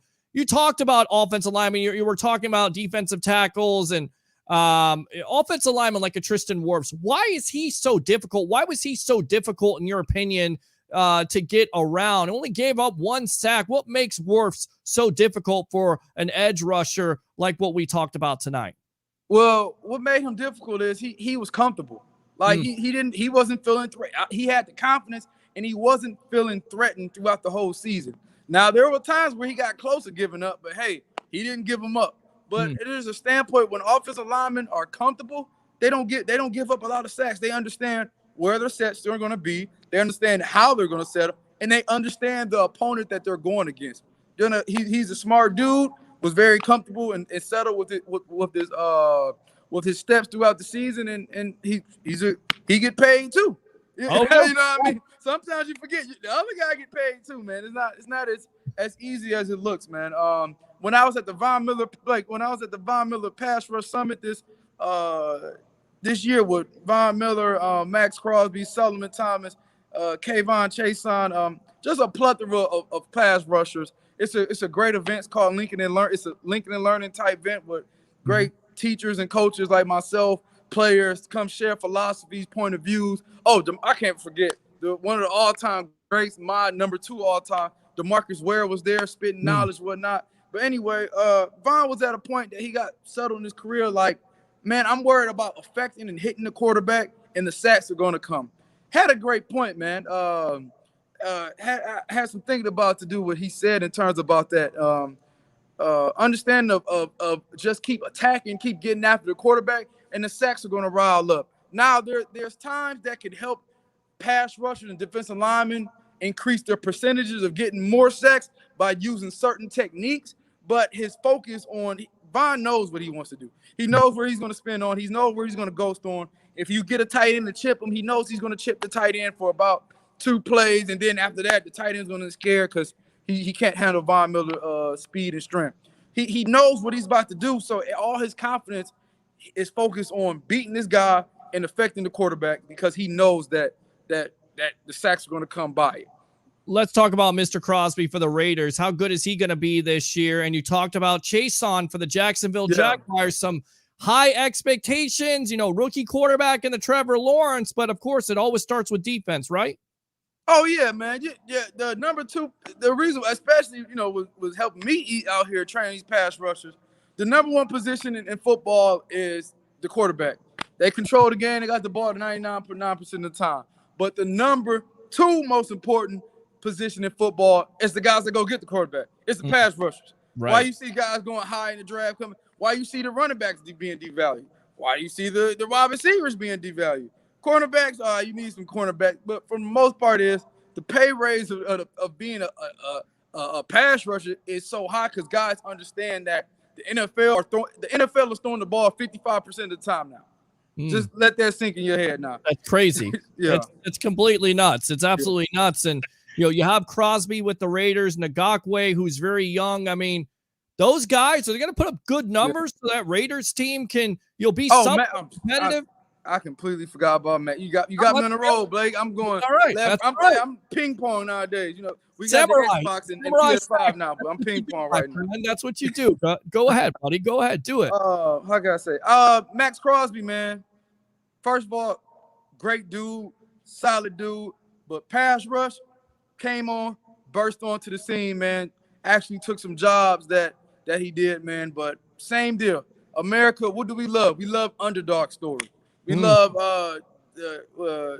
like in the black community, we love the come up stories. We love any story that has a guy that got triumph, David and Goliath type deal story. Max Crosby was a straight junkyard dog coming out of college, hungry, ready for his opportunity, came to the NFL. He worked his moves. He understand working his move, and he puts the work in to his craft. And just like things that moves translate from the NFL, from college to the NFL. Now, blocking schemes, this and that, sometimes, and understanding that offensive lineman has a better understanding of using their hands in the NFL rather than college, that's the part that changes. But understanding of what move you want to use does not change. Yeah, no, absolutely. And I tell you right now, I think there's a lot of Raider fans out there, high expectations. They got the talent. They got the kid out of Clemson who I couldn't even think of right now. They drafted, I believe, before Devin White at that point, because the Bucs took him at 5. The Raiders took him at 4. And I'm trying to think of what his name is, and it escapes me right now. But with that being said, you talked about Chase on for the Jacksonville Jaguars. A lot of raw we What does he have to work on? How good do you think he can be in his second year? Chase on, man, he's a unique talent, man. When we were speaking at the Von Miller Pass Rush Summit, it reminds you a little bit of DeMarcus Ware, man. Really? Yeah. Wow. Oh yeah. Why is that? Not from you know how you. Okay, I put it like this. Here's what makes me mad.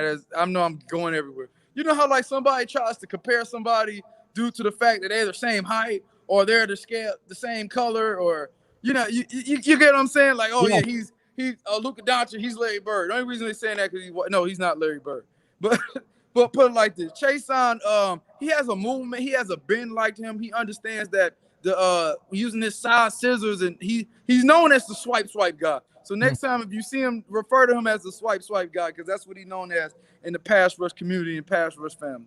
So he loves his size scissors. He's killing them with the spin move. Just another year understanding of when he wants to work the move, why he wants to work certain move. He's going to take another step in terms of understanding the blockers in front of him and where he wants to hit his moves.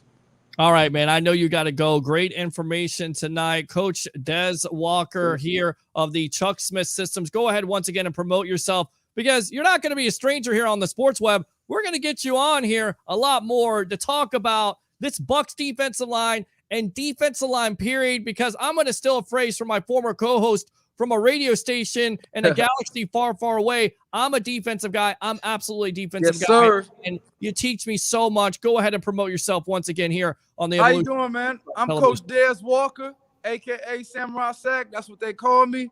I'm a pass rush specialist out in North Atlanta with Chuck Smith Training Systems. So what I do, I teach young, old, great, not so great, the defensive linemen how to be productive players, how to get to the quarterback, how to get TFLs, how to work their hands, how to understand when they should use their moves, why they should use their moves, how to fix yourself.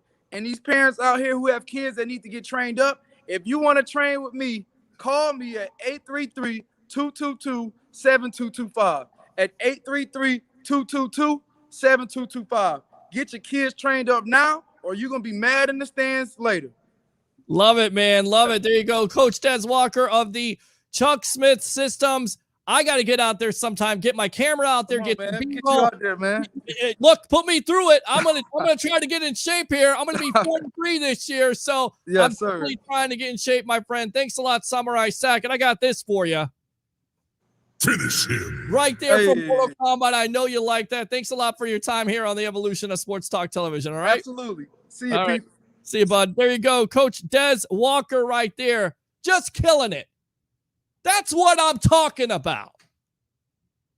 I love that. That gives you some insight that you can't see. I can't give you that. Hell, I just told you I can't even swing a golf club. I'm going to be able to talk about a defensive line. That guy right there, he's going to teach you something. So we're definitely going to get him on the Evolution of Sports Talk Television.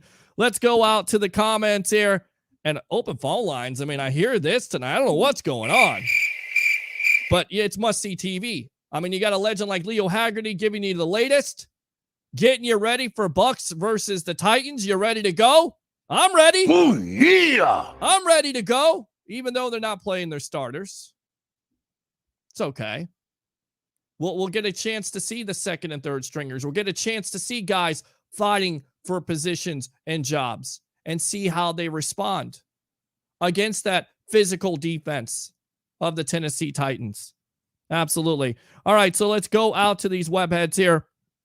Brandon Bingham with a beer. I'm going to go ahead and give him this. Woo! Love it. Thanks a lot. What's going on? I know you're a part of the network, NSPN, of course, Next Gen Sports Media, because media has evolved. And like I said, if it's going to evolve, it's going to have an evolution. And this is the evolution of Sports Talk Television live on NSPN. And of course, I love St. Pete. It's the Sports Web. I'm your host, Peter Blake, giving you something to think about. Ben Cornett, Abraham's consistent run stop gets the edge over Rice. I think there's a lot of Bucs fans that would disagree with you. Also, John Abraham had twice as many forced fumbles and tackles than Simeon did. Rice did have more picks than Abraham. Eric White says, Dez, you're killing it. Definitely got to make you a regular this season. Oh, yeah. Oh, yeah. I got plans. Trust me. We've been talking. Let's go out to Ben again. I got the Raiders at 8-9, 9-8 range 2021. Got a friend, have him on the show before, probably have him on again, Mr. James. Big-time Raider fan. Tough division. Got to get after the quarterbacks. Patrick Mahomes, don't have to say it. Justin Herbert, 31 touchdowns, 10 interceptions. Don't got to say it. Teddy Bridgewater, Drew Lock. We'll see. We'll see. Bridgewater's decent. Still have to get after the quarterback, and it starts in that division. Good stuff by Dezmon Walker tonight. Absolutely. Eric White says, Deshaun Tisdale, old friend of the show. Great show, Peter. Thank you, Eric. Appreciate you as always. Let's go. AB is fighting for a position. I mean, you got to love that. I mean, everybody's like, well, you know, they're getting into fights and everything like that. AB's getting thrown out of practice. You know, threw a punch today at a cornerback. That's spirited. You want to see that. That's what happens with joint practices. Hopefully nobody gets hurt. Knock on wood. But I got to fire the cannons for it. Because you know this show loves wrestling, and I hear that, you know, basically Devin White had what did he have, a suplex today? I mean, I love to hear that. Of course, no show tomorrow. We'll have maybe one on Saturday getting ready for the Titans game. We'll see. Keep on checking in. We got some big plans. And, of course, we talk wrestling on this show. How about the best in the world, CM Punk returning to AEW tomorrow night at 10 o'clock on TNT. So, absolutely, AB is fighting. Check out Strikeout Beer. Absolutely. To Be Blunt with Peasy. So many shows here on and off the field. Bossed Up Podcast. That's another one. Another new show here on the Next Gen Sports Network, or Next Gen Media Network, if you will. 7:30 on Mondays. So much stuff here. Sports Talk 49, of course, with Mr. Blake Anthony. Let's go out to Ben Cornett from Las Vegas. Welcome to the evolution of Sports Talk Television here. What do you have to say on this Peter, Thursday night? What's going on? What's going on, buddy? How you doing? Good. I know they made you lonely. Nobody's called you. I thought, I know nobody's called me tonight, and that's okay. I guess everybody's watching the preseason game. We kind of took a chance. I took a chance, but you know what? When you got a guy like a Des Walker coming down and breaking down this and that and the other thing, guys that he's worked with that Bucs defensive line, nobody else has that. No other platform has that type of information. So there's no way we can pass it up. And we're definitely going to get the Samurai Sack on here more and more. So what do you have to say, my friend? First of all, I want to say Dezmon did a great job. Oh, yeah. He is really in. Yeah. It'll be great if you get him back again. Oh, we're going to get him back. Trust me. He's definitely going to become a regular thing. He's we have talked about it, and we're definitely working on getting him on here more and more to talk about this Bucs defensive line and break down some tape, because here's a guy that watches tape. Here's a guy that trains athletes, not only in high school, college, but also the National Football League. He gave you out some of the names. I mean, a guy like Justin Houston, who's been around forever. You know why? Because guys like Des Walker are training him, because the Chuck Smith system, by the way, Chuck Smith killed the Bucs when he played for the Atlanta Falcons. So those two men right there know what the hell they're doing, and that's why I got him here. Absolutely. No, real insightful tonight, man. It's just, good. I put everything down. I just wanted to listen. It's good, man. It's good. Football fans need to hear that. They do. They do. Really do. I'm being serious, because, you see these players, you get the real good insight on how they develop. Yeah. And, it's just fun to listen to. Yeah, no, absolutely. And I remember, talking to Tony Dungy some years ago when I was at a radio station, 1010 AM in St. Pete. And he said the toughest thing for him when he was going on TV on NBC, of course, on Sunday Night Football, was they wanted him to not get into the X's and O's. I feel like people kind of want some of that X's and O's. Of course, you don't want it to be convoluted and talk over your head, but with a guy like Dez, he definitely makes it simple. He simplifies it for you, and he makes it fun, and he definitely has those three things that we always say here on the sports web, doesn't he? Agreed. And, Peter, I think that's TV. People, they want to watch the game. Sure. But they don't, they're here to watch the game. They don't want to listen to analytics and stuff like that. That's why they told Dungy. I'm sure that's why they told him that. Oh yeah. Not talk about it. Was the funniest thing too. I asked them that question and I said, what's the toughest transition from coaching in the National Football League to being an announcer? And he said, it was tougher for me to be an announcer because they're telling me to simplify it. True story. And God, interviewing that guy 2 times in my life was just tremendous. You ever read his book? That man's story in itself, and him being in the Hall of Fame, and what could have been, right, Ben? I mean, you go back into that time machine, and it always starts out with the 99 or 2000 NFC Championship game with the St. Louis Rams. What could have been? What could have been? Well, his attributes is also kind of his detriment too. He had no offense. Right. No offense. Exactly. And if you just give him, they didn't have to be a great offense. Right. We almost beat the Rams. We almost beat the Rams 9-8. Right. Something like that. Right. If we'd have just scored a touchdown, we could have won that game. But I know the catch was a bad call, but again, they still had time to, I'm not going to get into it too much, but they had time to get into, scoring position. They just couldn't do it. They just did not have a good scheme. Not a good scheme at all. Of course, that's in the past. We're in the present now. You said the Raiders 8 to 9 wins, and the guy's name is Clelin Ferrell from Clemson. I think it's Furrow. Is it Clelin Ferrell? I always say Ferrell. It's Ferrell. Ferrell. Okay. Ferrell, like Will Ferrell. Okay. Well, yeah. We'll just see what he does. Of course, big time expectations. Raiders got some talent on that team. Comes down to the quarterback. And of course, John Gruden with that big time contract, but eventually you're going to have to be somewhat of a productive team. I mean, did they do enough in your opinion in the draft in the offseason to make you think that, maybe they can challenge the Chargers and the Chiefs in that division?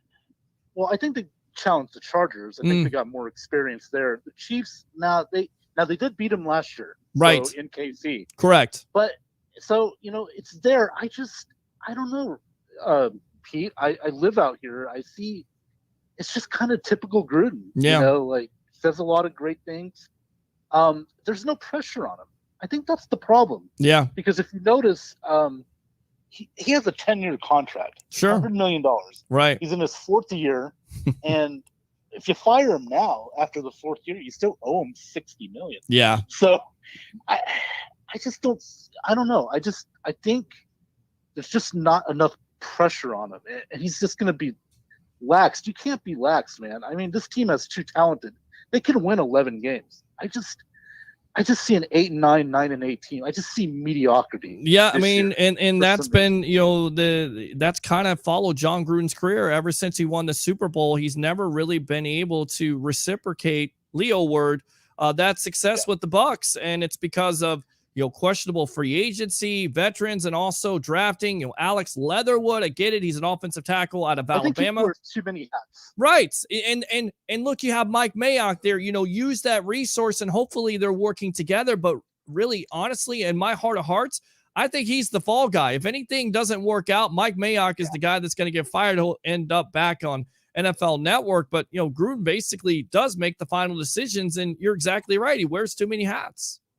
Yeah, and that's unfortunate because you finally got a good GM in Mayock, and for years he had the other BA, Bruce Allen, right, and so Gruden, and this team I really think can win 10, 11 games. Sure, talent wise, I love Willard.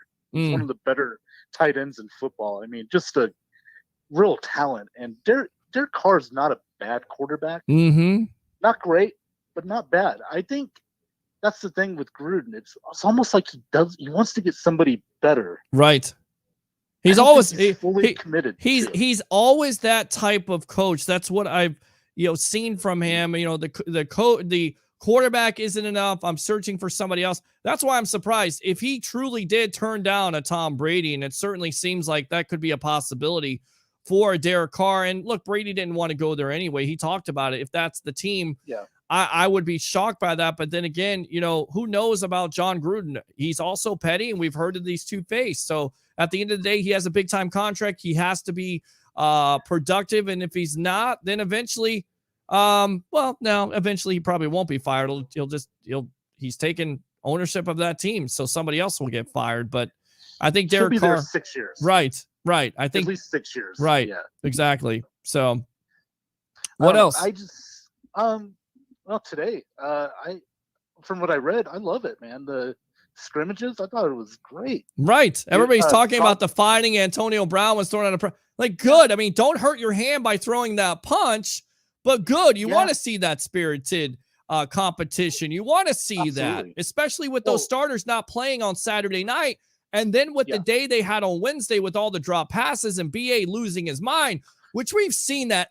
I think he's kind of like the Zen master. I don't know about you. He's kind of like Phil Jackson at this point. He is trying to keep this team so hungry and not complacent. I feel like some of this stuff is more motivational than anything else. What do you feel? Well, he's always had that. But when you have a Tom Brady, he's going to make sure you stay humble. He's going to make sure you're forgetting about last year. Right. It was last year. Right. This is this year. And today, oh man, Godwin had a great catch. Brady, beautiful throw to Chris Godwin. Yeah. Evans caught some. I mean, yeah, that's going to put a smile on Arian's face after today. I mean, obviously, far much better. And I like how they scrimmage with the Titans because Tom Brady knows Mike Vrabel. Yes. New England days. Yes. So they know each other, and man, it's just gonna. I can't wait.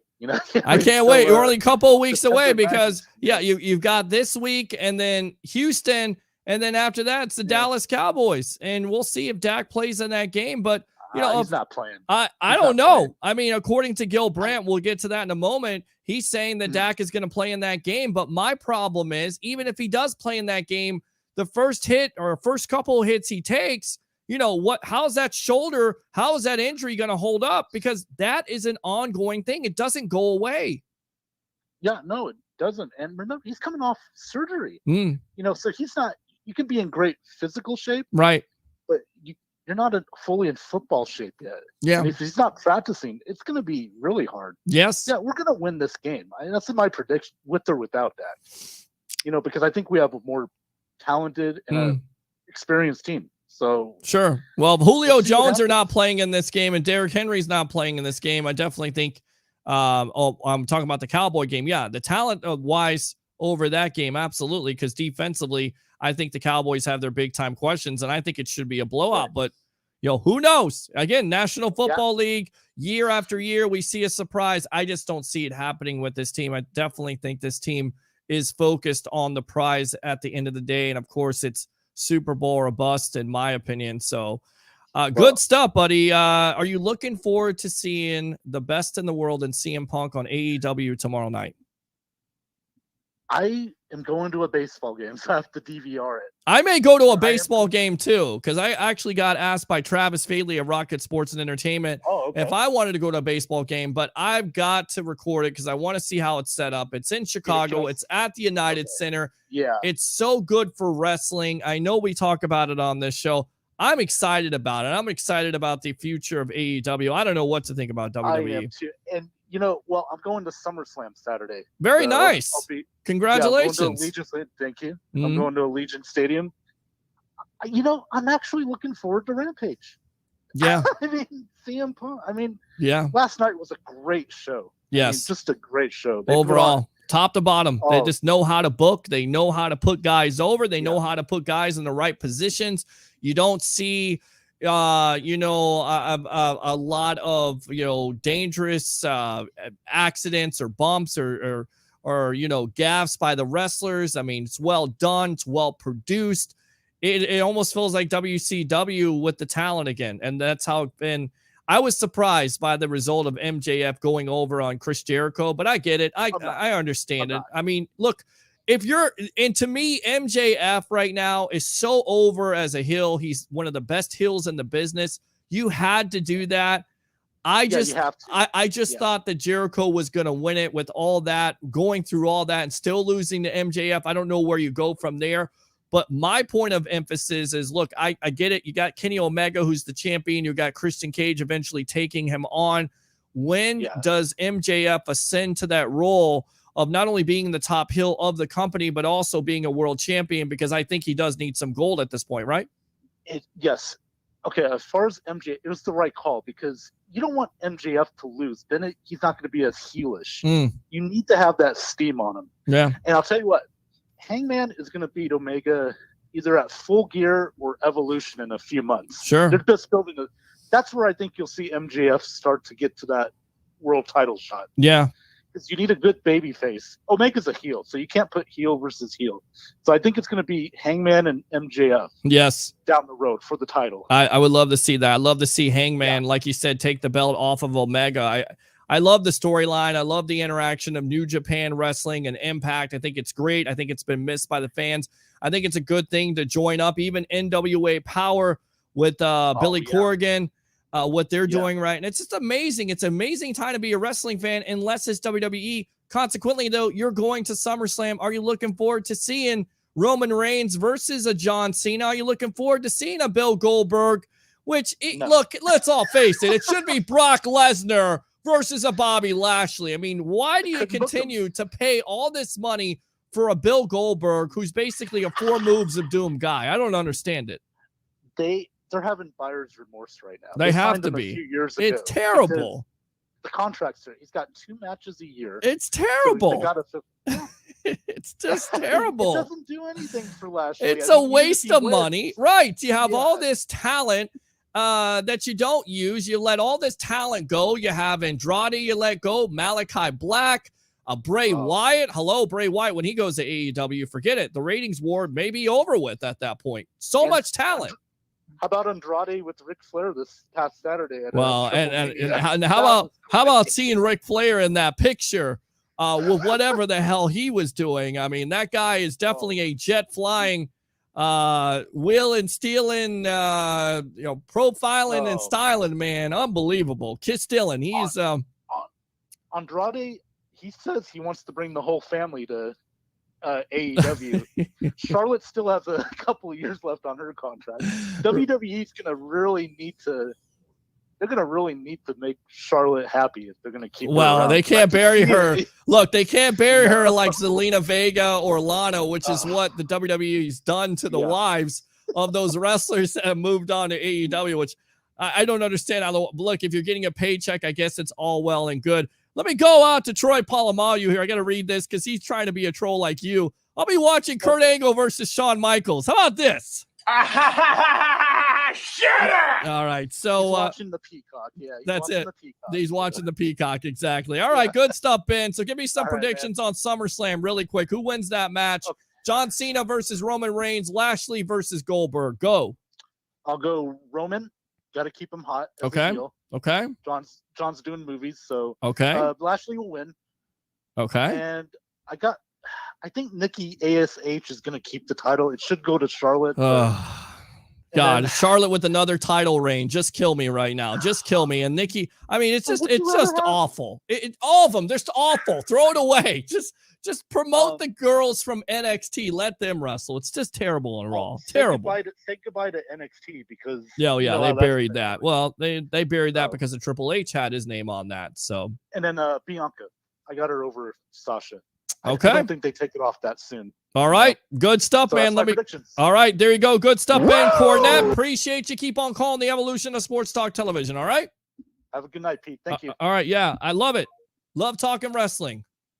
Nothing is out of the realm of possibility. Let's go out. Well, I guess we'll go back out. Well, we guess we won't. Let's go out to Ed. Ed from Palm Harbor. Welcome to the evolution. Long time no hear, my friend. That, yes, I did. Been a while since I called. Yes. Where you been, my friend? I'm basically kind of just a football fan. I mean, I like hockey too because I think I talked to you about hockey a few times, but basically football and hockey. Ed, is there any limits here on NSPN or I Love St. Pete or the Sports Web? Has there ever been any limitations of what you can talk about? Have I ever come on this show and said there really hasn't been a whole lot to talk about with football? Oh, there's always something to talk about when the NFL is in full bloom, my friend. It's a year-round thing. Here's something that I want to talk about. Okay. All right. I heard all about the little scandal that's supposedly going on with the Buccaneers and Tom Brady not reporting his injury. Mm-hmm. And I keep hearing news clips about this could be a very serious thing for Tom Brady and the Buccaneers. When is this going to come to a head?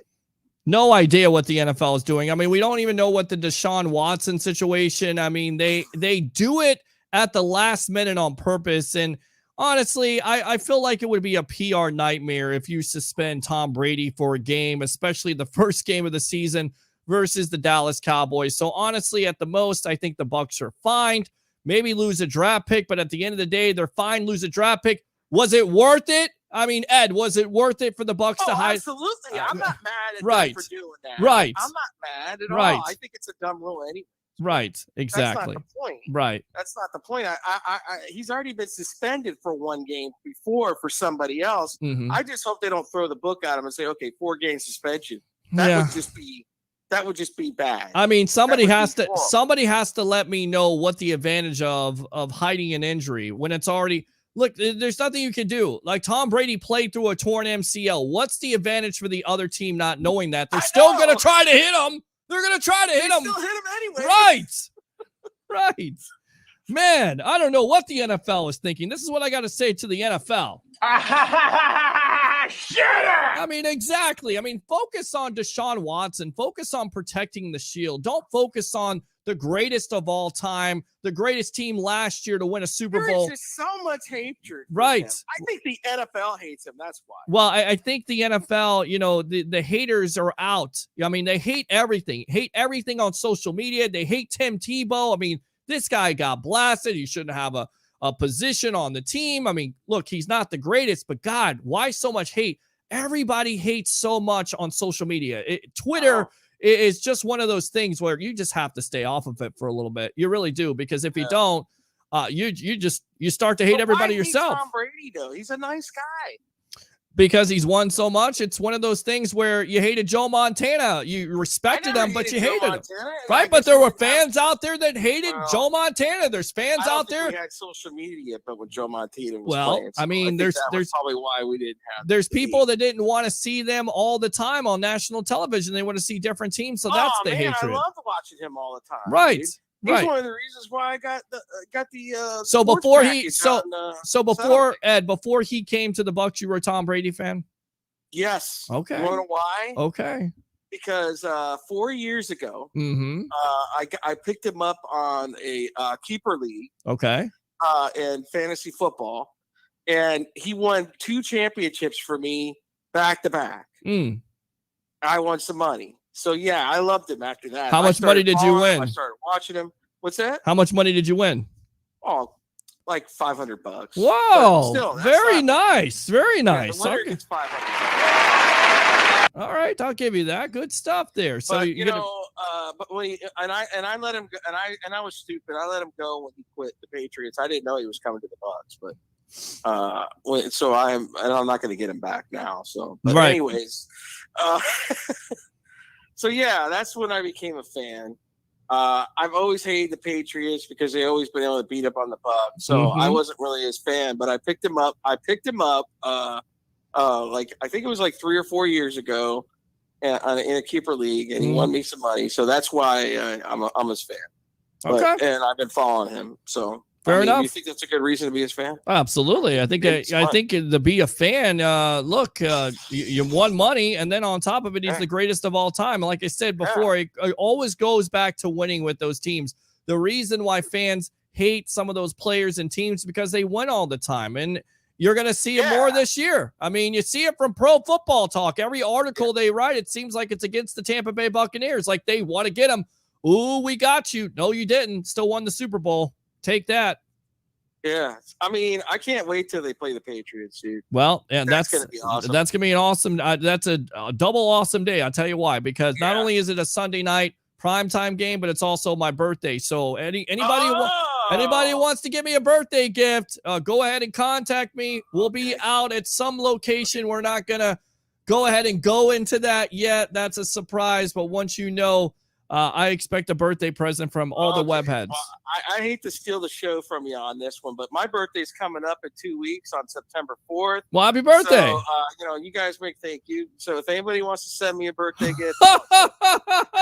Right, Cash App name. That's what they do on Facebook. It's my birthday Cash App. I'm not sending you any money. Give you a pat on the back. I'll get you what I got you last year, which is nothing at all. All right, good stuff, man. What else? You looking forward to this season at this point? I mean, absolutely. I'm not looking forward to this next game because Brady's not playing, so they're right. going to get destroyed. We got Blaine Gabbert. You're going to get an opportunity to see Kyle Trask most likely. I would like to see Trask start out with the first team. Okay, I really do. I think this kid's got an arm, dude. Now, you like it? I'll say he needs work. He needs work, but he's got an NFL arm. Right. Well, it doesn't help when your wide receivers are dropping passes and they're not even. Some of those guys are not even with the team anymore. Pearson's not with them. So they're bagging groceries somewhere. There you go. I mean, exactly. It goes back to the old term, Major League, where the guy goes, "Well, he just hit a home run. Yeah, he hit it off a pitcher. It's going to be a bagger in a week." Love that movie. We were talking about sports movies before, so. I love that movie. That was a good movie. That was a good movie. Major League 1, Major League 2, 3, not so much. Stay away from it. But back to the minors. Yes, I didn't like it. I didn't like it at all. It didn't have Charlie Sheen. It didn't have Tom Berenger in it. I mean, they didn't have Wesley Snipes in it. Even Omar Epps. It had none of those guys in it at all. None of them. I mean, it's just like a straight to video DVD crap. But this is what it was like. And that's what it was right there. Yeah, B-rated movie. I watched it. Not the best thing. So, but with that being said, of course, the Bucs opening up versus Dak Prescott and the Cowboys. Any concern? No. Okay, why? I predict pain for the Cowboys. Pain. Good stuff. So, blowout this year. How many wins, Ed, do you think the Bucs have this year? I think that they're going to go 13 and what is it? They have 13 and 4, 17 games. So yes. 17 games. So yes. 13 and 4. Yeah. Yes. Okay. All right. Good stuff.